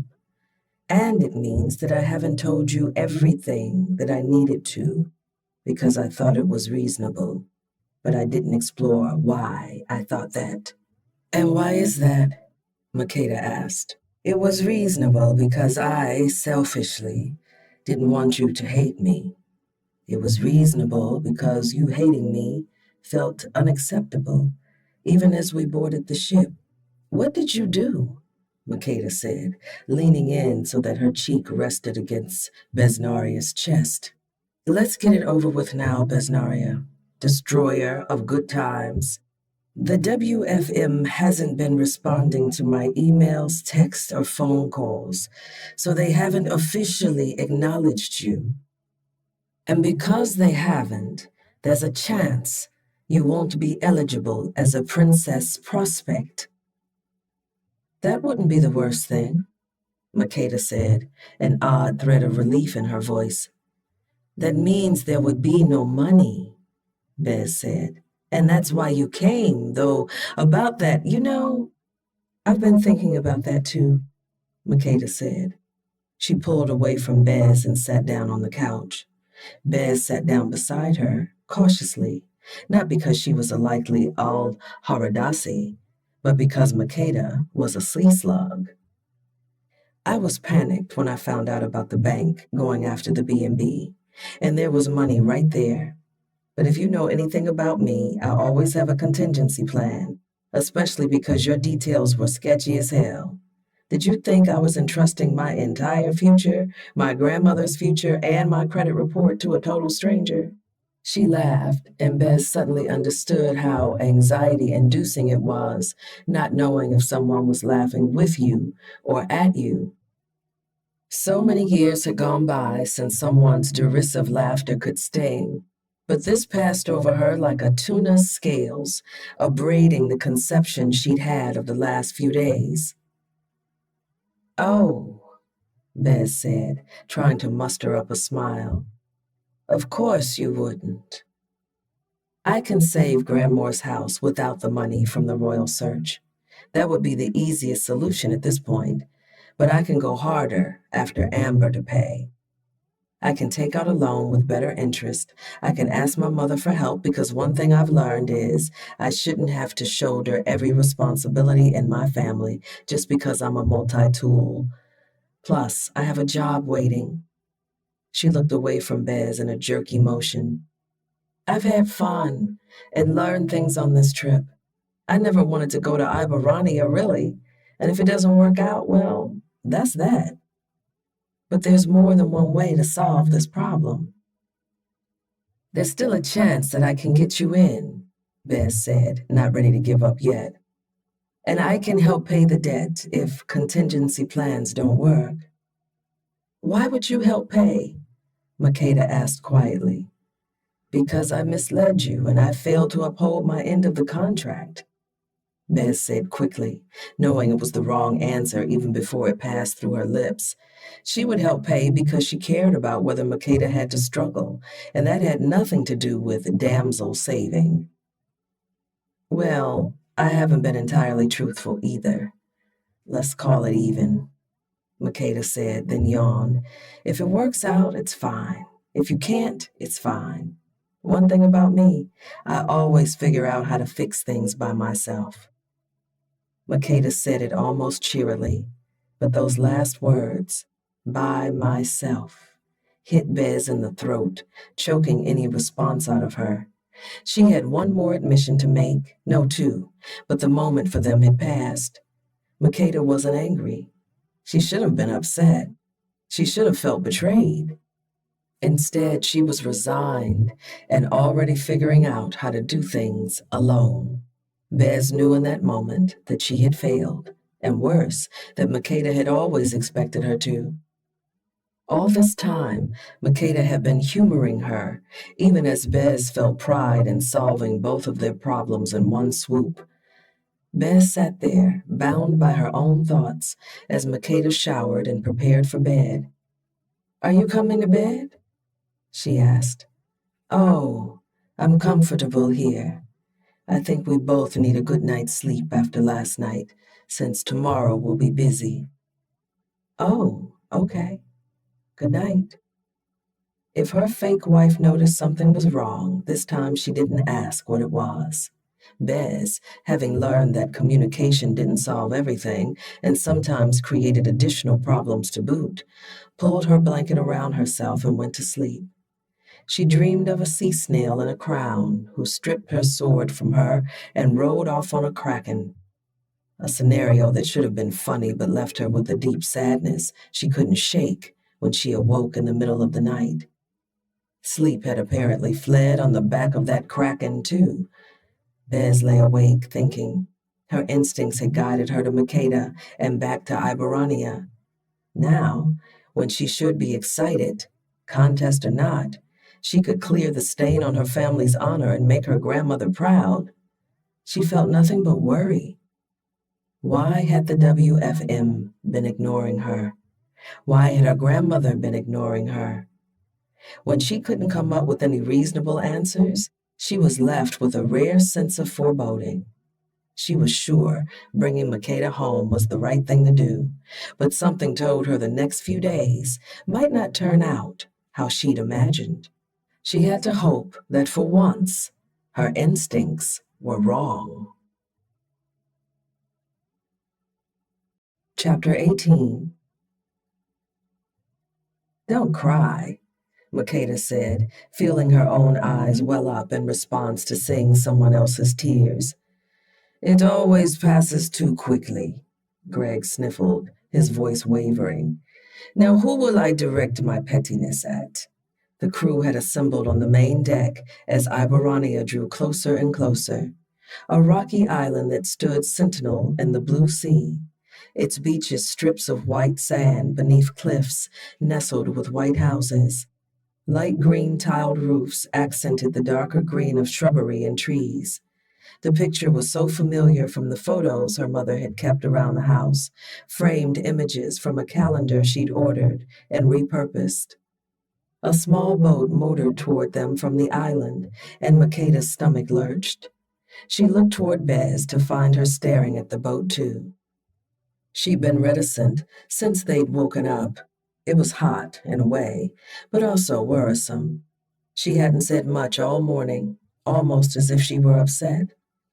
They'd had their clarifying talk the night before, and it had gone fine, Makeda thought. She hadn't gotten angry. She hadn't demanded anything of Bez, hadn't made her beg, and hadn't smothered her in forgiveness either. She thought it went well and had honestly been a bit relieved to have her suspicions confirmed, since she started to feel guilty about her goal of not being Princess of Iberania. The thought that it might be true was still laughable. But now her desire to prove she wasn't the royal heir might have an easy fix in someone else claiming the title. Then she could break her family's curse and crush her mother's dreams without having to hurt Bez.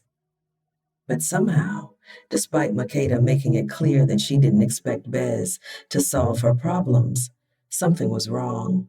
There was a new distance between them that made her anxious, which was silly, given they weren't even in an actual relationship. She reminded herself that she couldn't guess what Bez was thinking. Makeda could come up with the reason Bez was mad at her, as well as a 5-point plan to fix it. And it could turn out that Bez was just nervous about returning home, or had indigestion, or sleeping on that hard-ass couch had finally gotten to her. Instead, she returned her attention to the crew, lined up to say their goodbyes, with AK last in line. He gave her a warm hug, and when Makeda sniffled, he said, "Hey, it isn't goodbye. We'll see each other again, especially if you really are a princess, though I hope for your sake that you aren't." Makeda pulled away to look up at him. "You know?"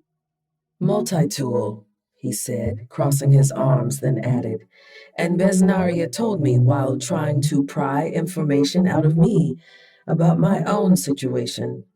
Anyway, this has turned out to be my last voyage as AK, and I'm glad I was able to share it with you. If you and the investigator are ever in Druk, stop by the palace and ask for Prince Anzam Kandrol. King Anzam Kandrol, I guess." He exhaled slowly, breathing through it as he'd shown her how to do. AK, the butler of the ship, the multi-tool, the one who did so much of the grunt work of organizing and keeping the ship running, was a king? Bez's words came back to her. "You're not even the only royal on this ship."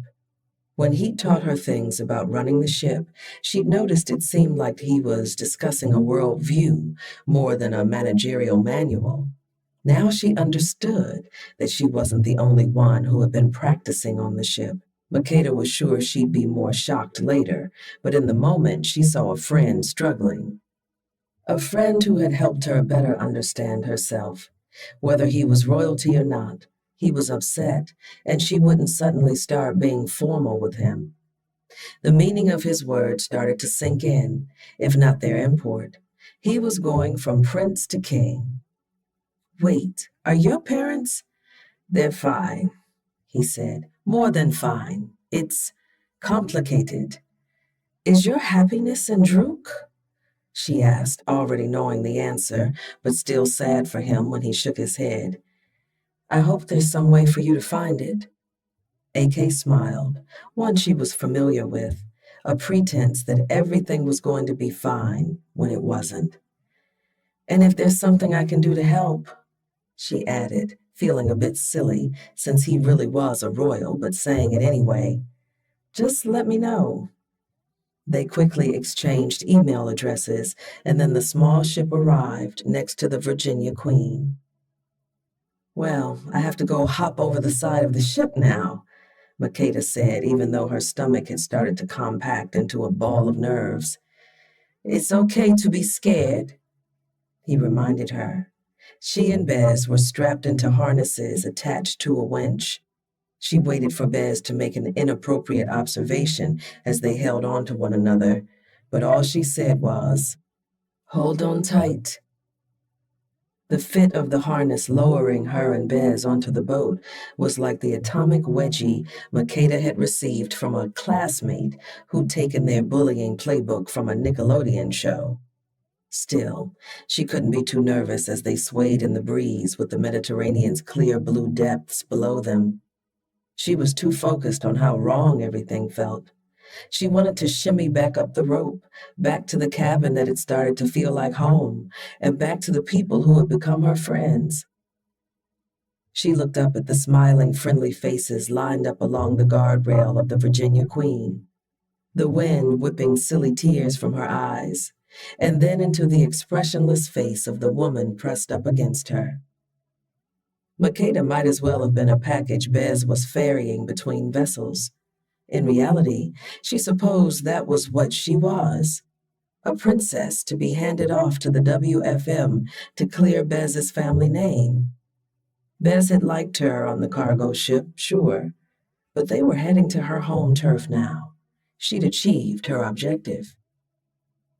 Bez's words from the Ferris wheel came back to Makeda again, a moment that seemed like years ago, but had really only been a couple of weeks.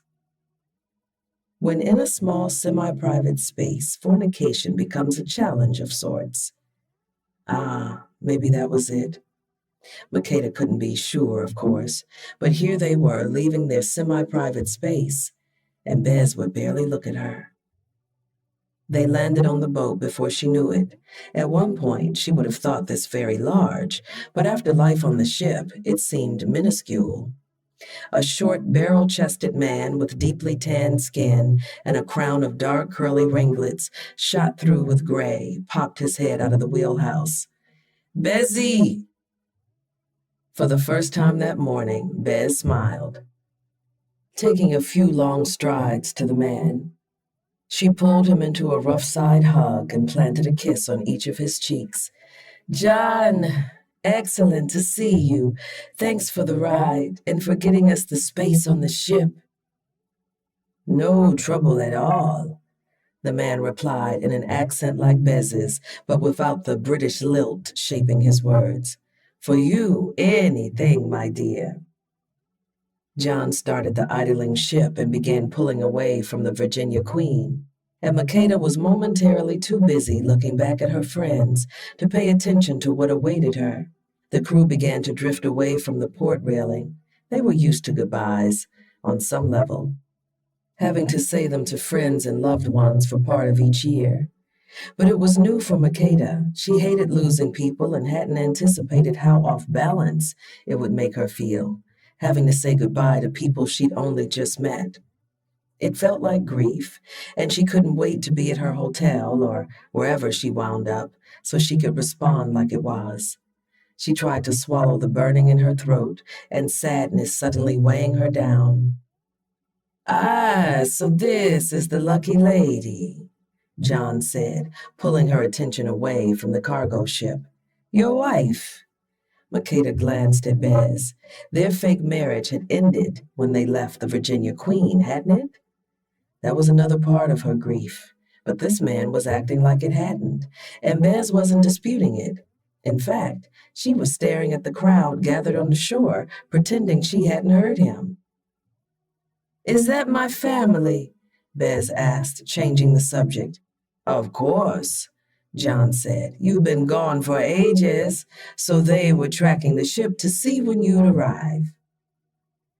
As the shore drew closer, Makeda began to make out the forms of several people standing along the shoreline, holding up a banner. "Did you tell your family about, why you were bringing me back?" she asked. Bez tensed. "I didn't. I wanted it to be a surprise, and..." She held onto the railing and dropped her head. And this wasn't anything Makeda had ever seen from her before either. Resignation. "I suppose it's what you expected of me," Bez said, her voice so low it was almost lost to the sound of the engine. "What?" "I just wanted to know if they knew." "That you're married?" John asked, one brow cocked. "Of course they do." "Multana Mindu, you told them?" Bez asked, and it shouldn't have hurt that she didn't sound thrilled about it. Makeda stared out at the crowd as the boat drew closer to land and the faces of the people on shore became more distinct. I told them," he said. "They kept asking what this surprise was, and then they were asking if it was about the royal heir, and you know Dia can be scary when she wants an answer. So I said maybe you finally settled down, and then when their guest arrived, they put two and two together." One face in particular pulled Makeda's attention then, a familiar jawline and slope of shoulders that gave her pause, a frantic awkwardness to the way the person waved their banner. Well, if she was a quarter Iberonian, then she was going to see some people who looked like... "Oh no!" Makeda said loudly, completely unable to modulate herself as terrifying recognition gripped her. Now she gripped the railing too, uncertain if her knees would hold out against the surge of reality. Her mother arrived to welcome her, so I told her too, John said, concern and confusion vying for dominance in his tone. Your wife, is she okay, Bessie? Just a bit seasick, Bez said, as she came to stand beside Makeda and speak in a low voice. You didn't know she was coming? No, Makeda said. No, and this is terrible. My plan was to make her want to never come here. I'm too late.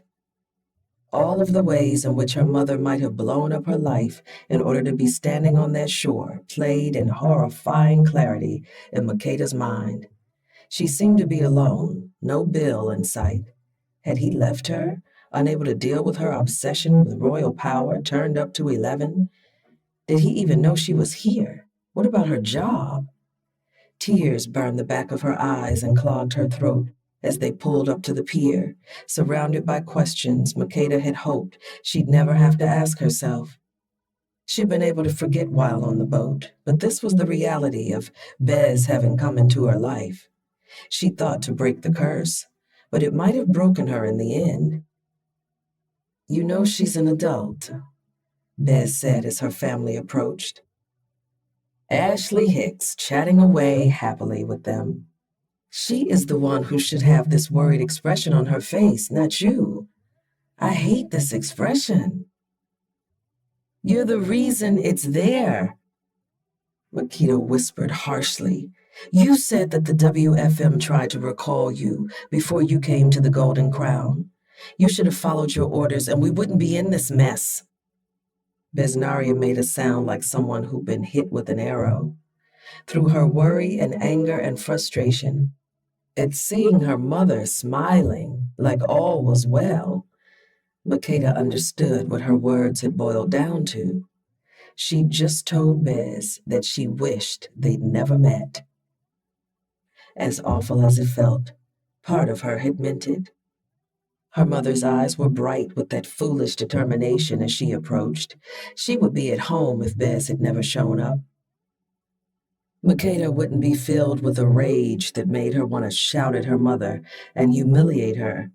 She wouldn't be buried under layers of hurt, old and new, and not least of which was that she'd hurt Besnaria and couldn't say it was a misunderstanding. Another sweet thing, her mother's obsession had turned sour.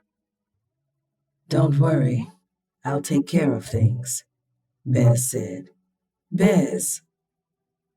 As the group approached, people in varying shades of brown complexions, height, and musculature, they began to call out in a mix of English and Iberonian, excited and happy and completely unaware of the gulf that had just opened up between the two people they thought were in love.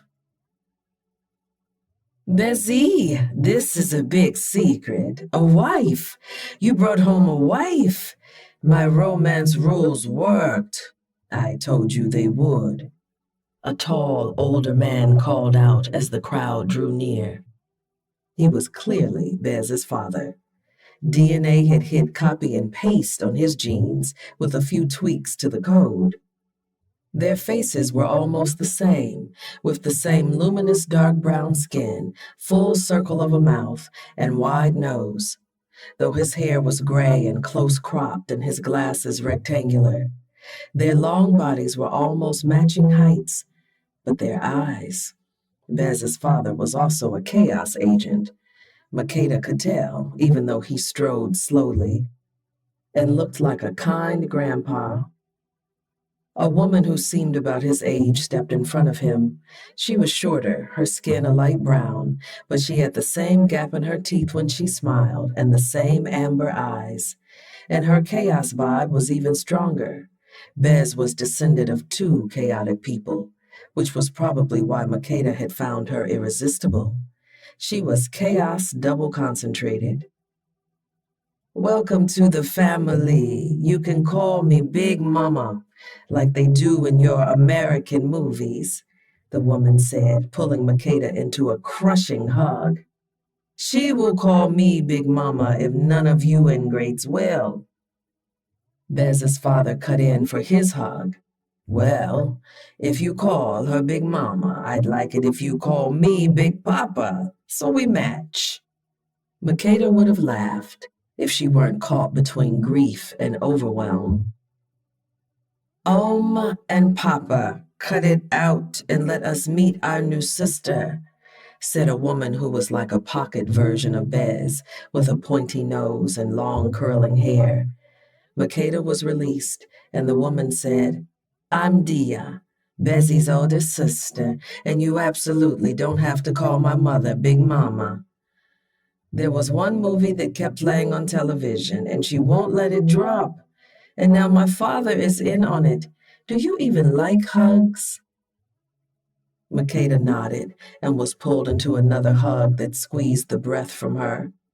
Then she was handed off to Fabricio and Fabricia, the twins, and then to Bez's slightly older brother Khalid, who was medium height with light brown skin and looked about as overwhelmed as Makeda was. They can be very loud, but they mean well, he said with a sheepish smile. When Makeda had passed through all of Bez's siblings, the hugging assembly line continued with their partners, their kids, their neighbors, until she was face to face with her mother, her head spinning and her anger reigniting as the familiar face came into view. What are you doing here? Makeda asked in a low voice, not hugging her. I came here to support you, her mother said, that frustrating expression of hurt on her face. I came because I started following things online and saw that the process had already started and you weren't here yet. Your name wasn't even mentioned anywhere. It was like we were a secret again, like they'd gotten our hopes up just to ignore us again. Her wide brown eyes were pleading. I came because you were on a boat, and by the time you arrived, you might have missed everything. I didn't know where you were or how to reach you. We might have missed our chance, so I came to be your backup. Just, you finally seemed to care. If you missed it, I would have felt... Her mother threw up her hands helplessly, and Makeda's anger, which had for a millisecond been a towering inferno, sputtered out like a pilot light when the gas got cut. She would never understand her mother's obsession with royalty, and she knew her reasons for being here were for the most part selfish. But somewhere in that pool of selfishness, which had left Makeda with her watering can, she'd been trying to intervene on Makeda's behalf, to prevent her from experiencing the same rejection and shame. Her mother couldn't imagine that Makeda didn't care like she did, despite having been told so 100 times. And so here she was. Makeda sighed and crossed her arms over her chest and asked her mother the questions she'd always been afraid to. What will change for you if it's true? If we are from some royal line, what will it change? Are you going to leave Bill and go find a new man worth your status? Try to get a reality show? What? Her mother blinked in confusion. Well, it will change everything about me and you. And what if we aren't? Makeda asked, her stomach in knots. She waited for her mother's expression to crumple, for her to deny it was even possible. But it remained the same. Well, that will change everything too. About me and you. She reached out tentatively, not to comfort Makeda, but to see if she was allowed the intimacy of giving comfort, and smiled when Makeda didn't shrug her hand off her shoulder. We'll know. After tonight, we'll know. That'll be good, right? Bez stepped beside her then, slipping her arm around Makeda's waist. The difference in the hand on her hip and the one on her shoulder, how one was giving and one was taking, just by the nature of the people they belonged to, almost tipped her composure over, spilling emotion everywhere. She kept it upright, though. Nice to meet you, her mother said politely. You're the investigator? I'm Makeda's wife. Bez said so smoothly that Makeda's composure wobbled again. Oh, right, yes. Marriage at sea sounds so romantic, her mother said, clearly trying to maintain interest then failing. You do know that the ceremony is tonight, though, and there are already apparently 3 possible heirs.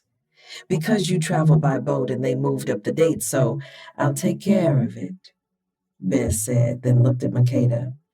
I want to introduce you to Hinajeta, but she isn't here. Apparently, she went to pray at the tomb of the king, like she does when she's upset. Things were still weird between them, but Makeda knew that Bez was hurt. If Makeda was just a package to her, Hinajeta was the recipient, and she'd apparently turned her nose up at her gift. Makeda slipped her arm around Bez, unsure exactly what the hell they were doing, but holding on to her in the chaos. I'm sure she'll turn up soon. She'll turn up tonight to crown the winner, Makeda's mother said. They reveal the results of the test tonight, so they're still trying to prove Makeda is a princess. We both know she is. My mother told me what you said, but it's your fault she's late. What if she loses her life dream because of you? The same childhood embarrassment that had always sealed her mouth shut when she was younger rose up in her, and Makeda shut her eyes. She would let her mother get it out of her system, and then, to my knowledge, Bez began, and Makeda's eyes flew open because she was using the sexy, stern tone again. Makeda's life dream is to never hear the word princess again. Since we're here to see if she is owed the money the heir will receive, I will find a way to get her inside the event by normal or creative entry. You need not worry about a thing, and you need not pressure Makeda about anything either. You are her mother, but she's under my protection now. Makeda kept her eyes closed, this time savoring the fantastic sensation of that damsel in distress contract kicking in. Bez might not care about her in the way Makeda had imagined, but she was still willing to protect her. Okay, her mother said in that tiny, hurt voice, but it seemed to have no effect on Bez. Good. We understand each other, Bez said, then added cordially with an elaborate bow. I hope we'll get to know each other better while we eat, Mother. Ashley Hicks couldn't stay upset after being literally bowed to, so she giggled and went on her way. Always able to bounce back from being called out and act like it had never happened. Okay, we are all heading to the house for lunch to meet our new Chet Chevalier, Dia called out, holding up an arm from a suit of armor like a tour guide holding up a bright umbrella. We are having fish stew and fresh-baked bread. All manner of beverages will be provided. Single file so we don't clog the sidewalks. You're all like this, Makeda said, trying to lighten the mood. Disappointments? Bez asked, and when Makeda looked at her, the firm charm she'd been wielding was gone. Your mother was right. I did mess everything up, and I know you expected me to not handle things, but I told you I would. If you want to light my ass up, you can. What? Makeda's head was spinning from everything going on, but she was sure she had no idea what Besnaria was talking about. I failed you, but it hurts realizing you never trusted me to take care of things to begin with, and that you wish I'd never come for you. Bez glanced at her, her expression confused. I didn't think those kinds of things could hurt me. Various Chet Chevaliers straggled by, but everyone seemed to understand they were speaking privately and speeded up so that they could bring up the rear. They walked on cobblestone streets, past restaurants and tourist shops and buildings that had been there since medieval times. Makeda only saw them in her peripheral vision, since her focus was on Besnaria. I wish I could take that back. In the moment, I meant it, but I meant it in a way that wouldn't change everything else that happened between us. Things with my mother. She shook her head. You only know a bit of the story. More about the teasing than anything else. You don't know how bad things got at home with her. She loved me, but she really started to resent me. All because I didn't want to be a princess in the same way she did. Makeda. Thinking it was cool to daydream about or fun to pretend wasn't good enough. I had to be obsessed like her. And when I wasn't, she just left. I mean, she remarried and moved, but she left me before that. For alcohol and gambling and anything that soothed the sting of having a little tomboy daughter who hated dresses and who had a plan to save them both. It was strange, but it felt freeing to say it here, in the streets that had hung in photographs on their walls.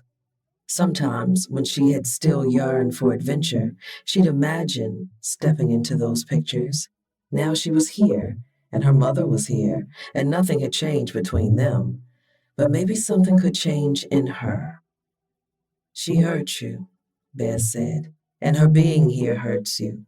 Yes, Makeda said. You couldn't count on her, I imagine. Bez continued. Makeda shook her head and Bez wrapped an arm around her. I have always only trusted my family. It was us against the world, with our too muchness and the rumors about Henna Jeddah. She had a certain lilt in her voice that let Makeda know she was in communicating mode, like she had been on the ship when they were pretending to be married. I was hurt when I realized you always had a backup plan after I told you I would take care of things, Bez said. But you are what did Anzam Kadrol call it? The multi-tool. He is that way because he knows the work that awaits him and has been training for it until it became second nature. You had to become one because you had no one to depend on. Makeda's eyes heated and she blinked away tears. Okay, I'm good on talking through my sad childhood, Makeda said, squeezing Besnari aside. It was comforting having someone understand all this without her having to say it. That was very insightful, though. Well, I was an investigator, Bess said. Was? Makeda stopped walking. My brother had mail for me. It was my official termination for untoward behavior and a history of pathological lying, which isn't how I would characterize things, but to each their own. Makeda started to comfort her, but Bez threw back her head and shouted, I'm free! An old woman popped her head out of a storefront and shook her head, but with a warm smile. Welcome back, Bezzy.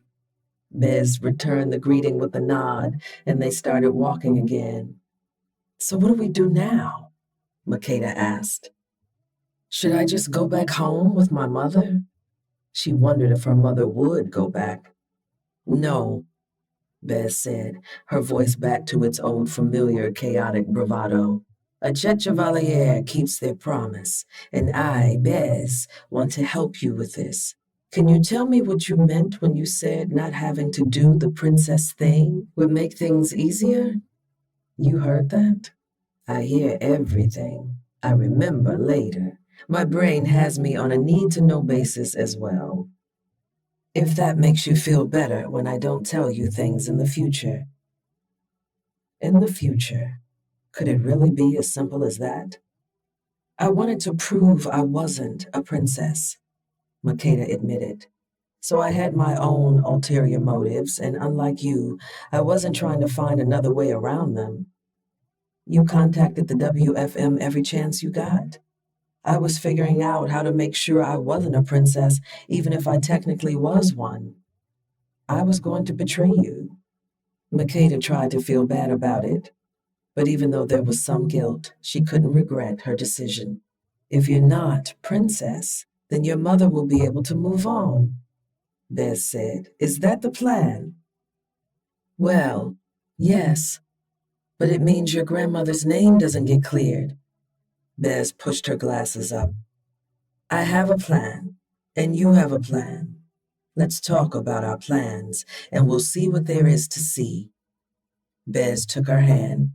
I think we could talk about some side quests as well. But we will try your straightforward thinking for now, one step at a time. Chapter 19. Bessie, come on. You're asking me to risk my job. Are you kidding or are you kidding? The DNA testing laboratory of Ibarania was a small-scale operation, like the island itself. Given the population, it was bound to be run by someone Besnaria knew. Unfortunately, it turned out to be one of her exes. I'm not asking you to change results or anything like that. All I ask is that you include the results for this late participant so that it can be read aloud with the other results. Look, I told my boss I could get this in last minute because I have connections here. Please, I'll do anything. This has to do with your henna losing the queen, doesn't it? You're trying to be sneaky, showing up in your tuxedo looking all suave.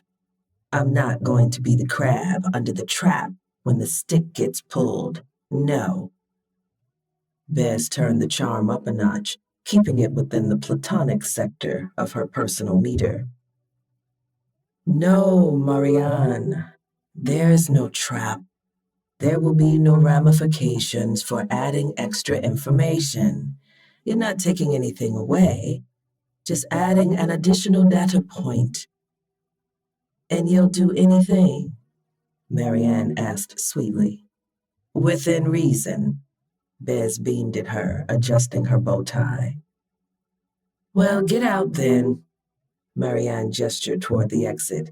And tell your boss next time to make sure he has all the samples in when he says he will. Bez bowed at her and caught Marianne's hidden smile as she turned to head back into the lab. When she walked out, Dia honked the horn of the van she'd rented to ferry everyone to the ceremony. Henna still wasn't around and seemed to be avoiding Bez, even though she was answering calls from her siblings. Bez told herself that her grandmother was overwhelmed with pride, and that was why she hadn't responded. She slid into the back seat with Makeda, who was wearing a gown she'd borrowed from Dia, a simple dress in vivid teal, blue, and purple pattern that made her look more goddess than queen. She grumbled before putting it on, but after looking in the mirror, she decided this particular dress didn't count as frilly. With her locks pulled up into an updo and a bit of makeup, she looked as beautiful as she always had to Bez, just in a different package. Did you make the delivery, Miss Bond? Makeda joked as Bez slid in beside her. Yes, the game is afoot, Bez said. That's Sherlock Holmes, Dia called out from the driver's seat, and everyone laughed. But Makeda clutched Bez's hand with her own shaking one as they approached the resort where the ceremony was being held. There's no way in hell this is going to work, Makeda whispered. It will, Bez reassured her, even though she had no idea if that was the truth. One way or another, something will change tonight. Bez found that a royal ball wasn't at all as glamorous as they made it seem in the films. Finding parking had been hellish, and they'd had to walk half a mile to get to the front entrance, only to then find themselves in a swarm of people trying to talk their way into the event. When they'd finally gotten inside half an hour later, they'd ended up seated at 3 different tables, as the one Dia had reserved had been taken by strangers.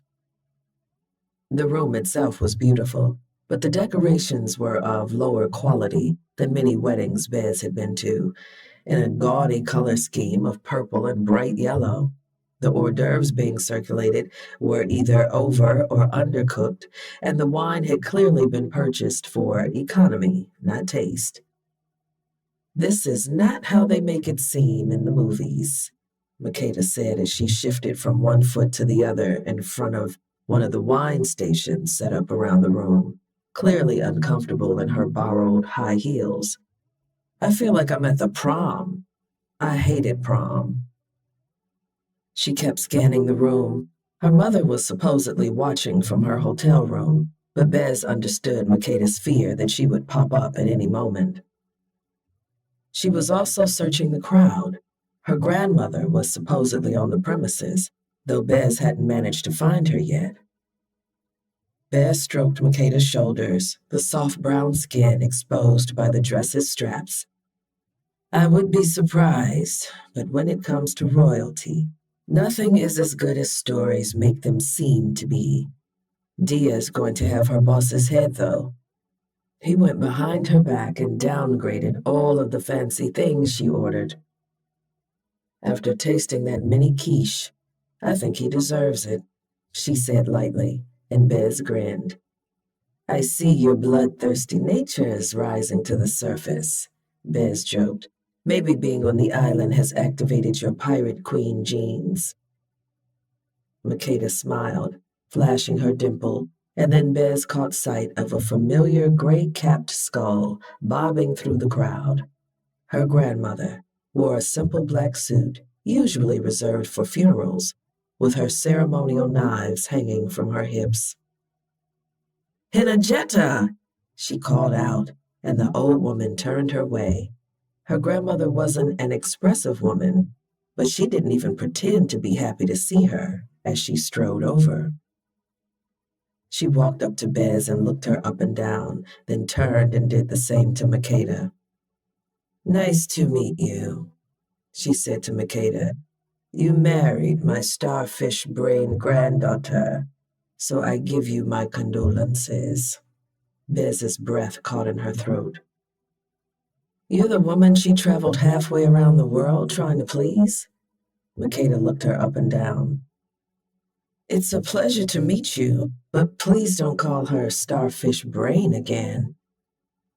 Bez took a step forward in alarm. Makeda swept her arm out, herding Besnaria behind her. And you think you are the princess? Hinajeta said. That's why you act like this? No, I don't think I'm a princess, but Bez does. That's why she went through so much trouble to bring me here, because she wanted to clear your name. The least you could do is give her a proper greeting. Hinajeta stared at Makeda for a long, long moment, and then, to Besnaria's surprise, she blinked. I'm mad at you, she said, turning her gaze to Bez. Look at all this fuss.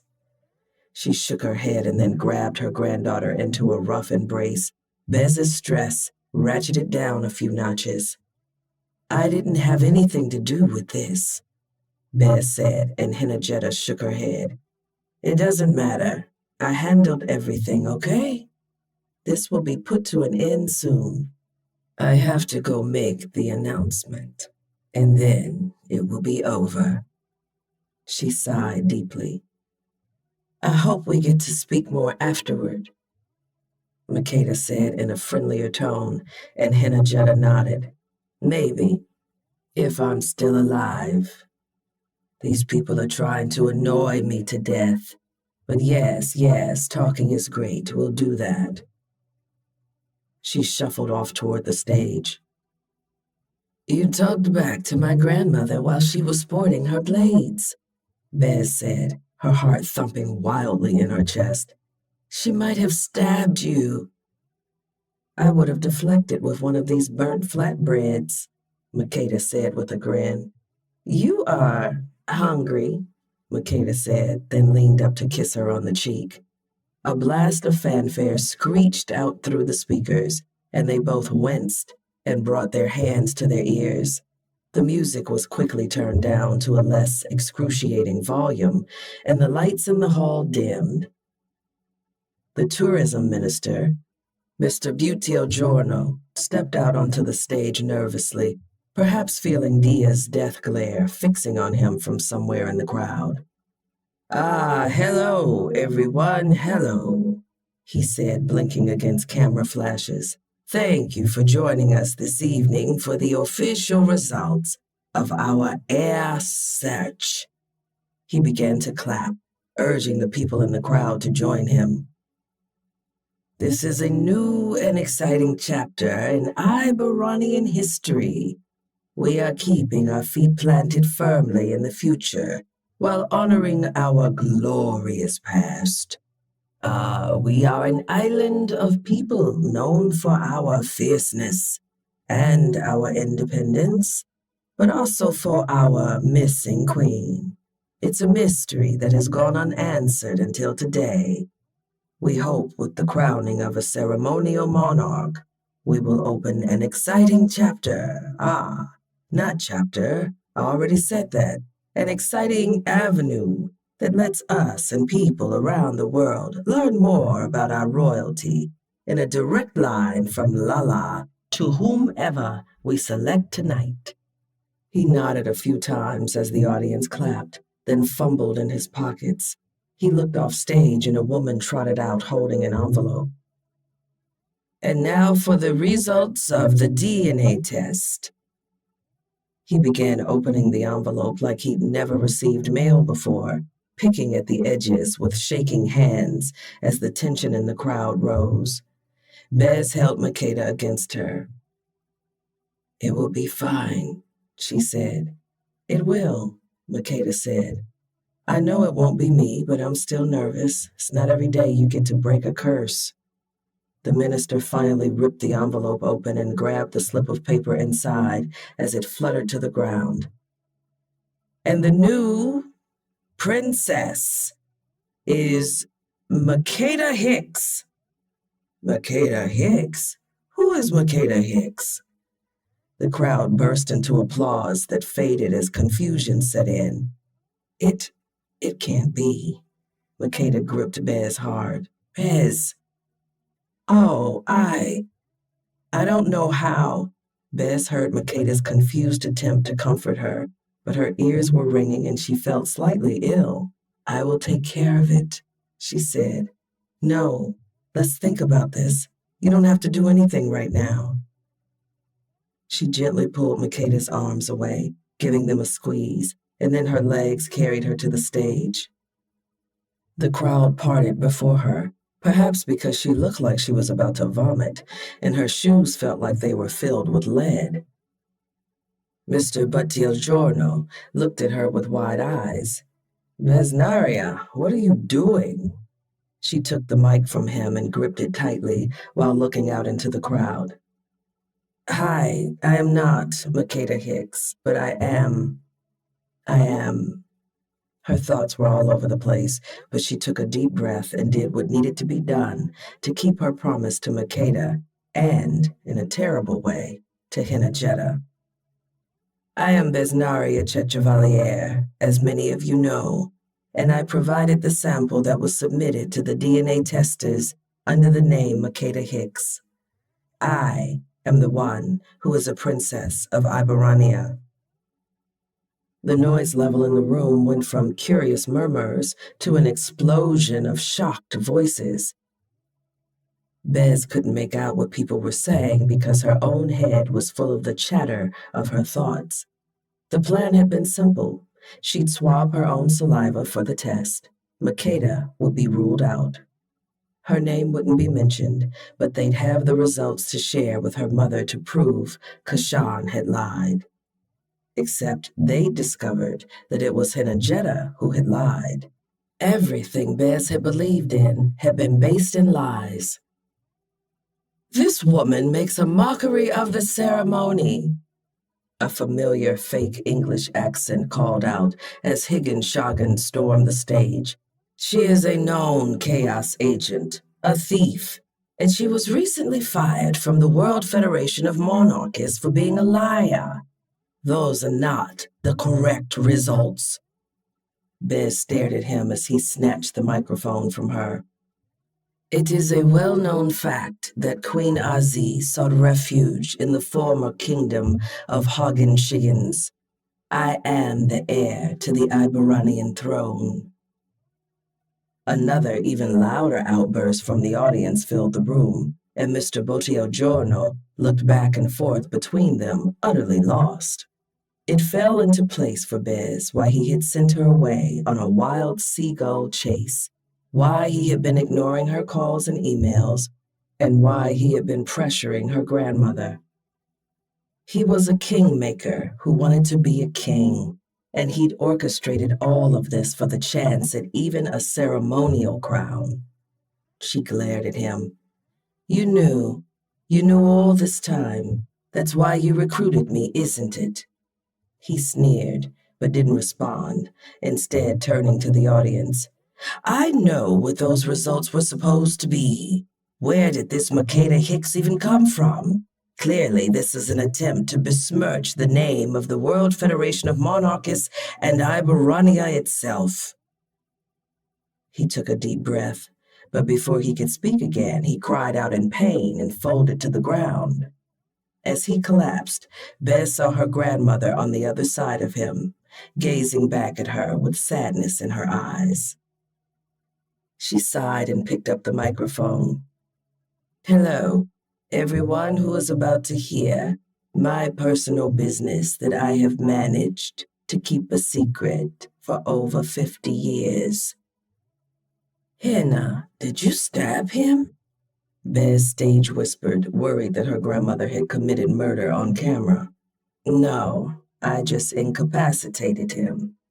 I never taught you that move for a reason, she said, stepping over the prone man who was starting to stir. Now, to publicly display my shame, which this man was attempting to blackmail me with, and would have succeeded, if not for my beloved starfish brain. She sent a look to Bez that made it clear that she thought her anything but. Many of you expect me to say, I killed Queen Aziz, because that is what you all have said behind my back for years. And sorry, no, it is nothing that boring. She motioned to someone in the audience. Bring me a chair. The man hurried and passed the chair on stage, and she sat heavily in it. I think it will be good to get this off my chest before I die, actually. So I did not kill Aziz, but I did betray her. King Angelo and I were friends from childhood, the best of friends, but I was a Chevalier, and he was an Al-Huradasi. Our love was forbidden, and we both lived by those rules for so many long years. When he was married to Aziz, it was not a good match. Both of them knew this, but there was not much they could do. You are royalty, you marry who you are told. We remained friends, but when wartime came, he was not the man to stay in the castle. He decided to fight, and he knew he might die. She inhaled deeply. It was one night to pretend that he was not king and I was not his god. And then he died so quickly, and I was pregnant. There was dead silence in the room as Henajetta spoke. The pain in her voice carried through the speakers. So yes, I deserved all the gossip and rumors. I broke the oath of the god. I betrayed the queen. I will forever hold that guilt. But when she found out, she was happy. She said that it meant she was free. She didn't want to rule, and I was carrying the next hereditary heir. She is no longer alive, but she lived for a very long time, quite happily, in Australia. But I couldn't ever bring myself to shame Angelo, who had died a hero. But yes, my son is the lost heir of Iberania, and his children are too. Bez heard the clattering of footsteps as her family stormed the stage, but her eyes were on her grandmother. Sorry, Bezzy, she said.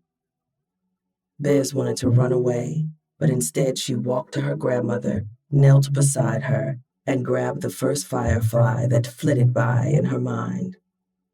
So you mean I'm a Chevalier and an Al-Huradasi? I am the product of the two most prestigious families on the island.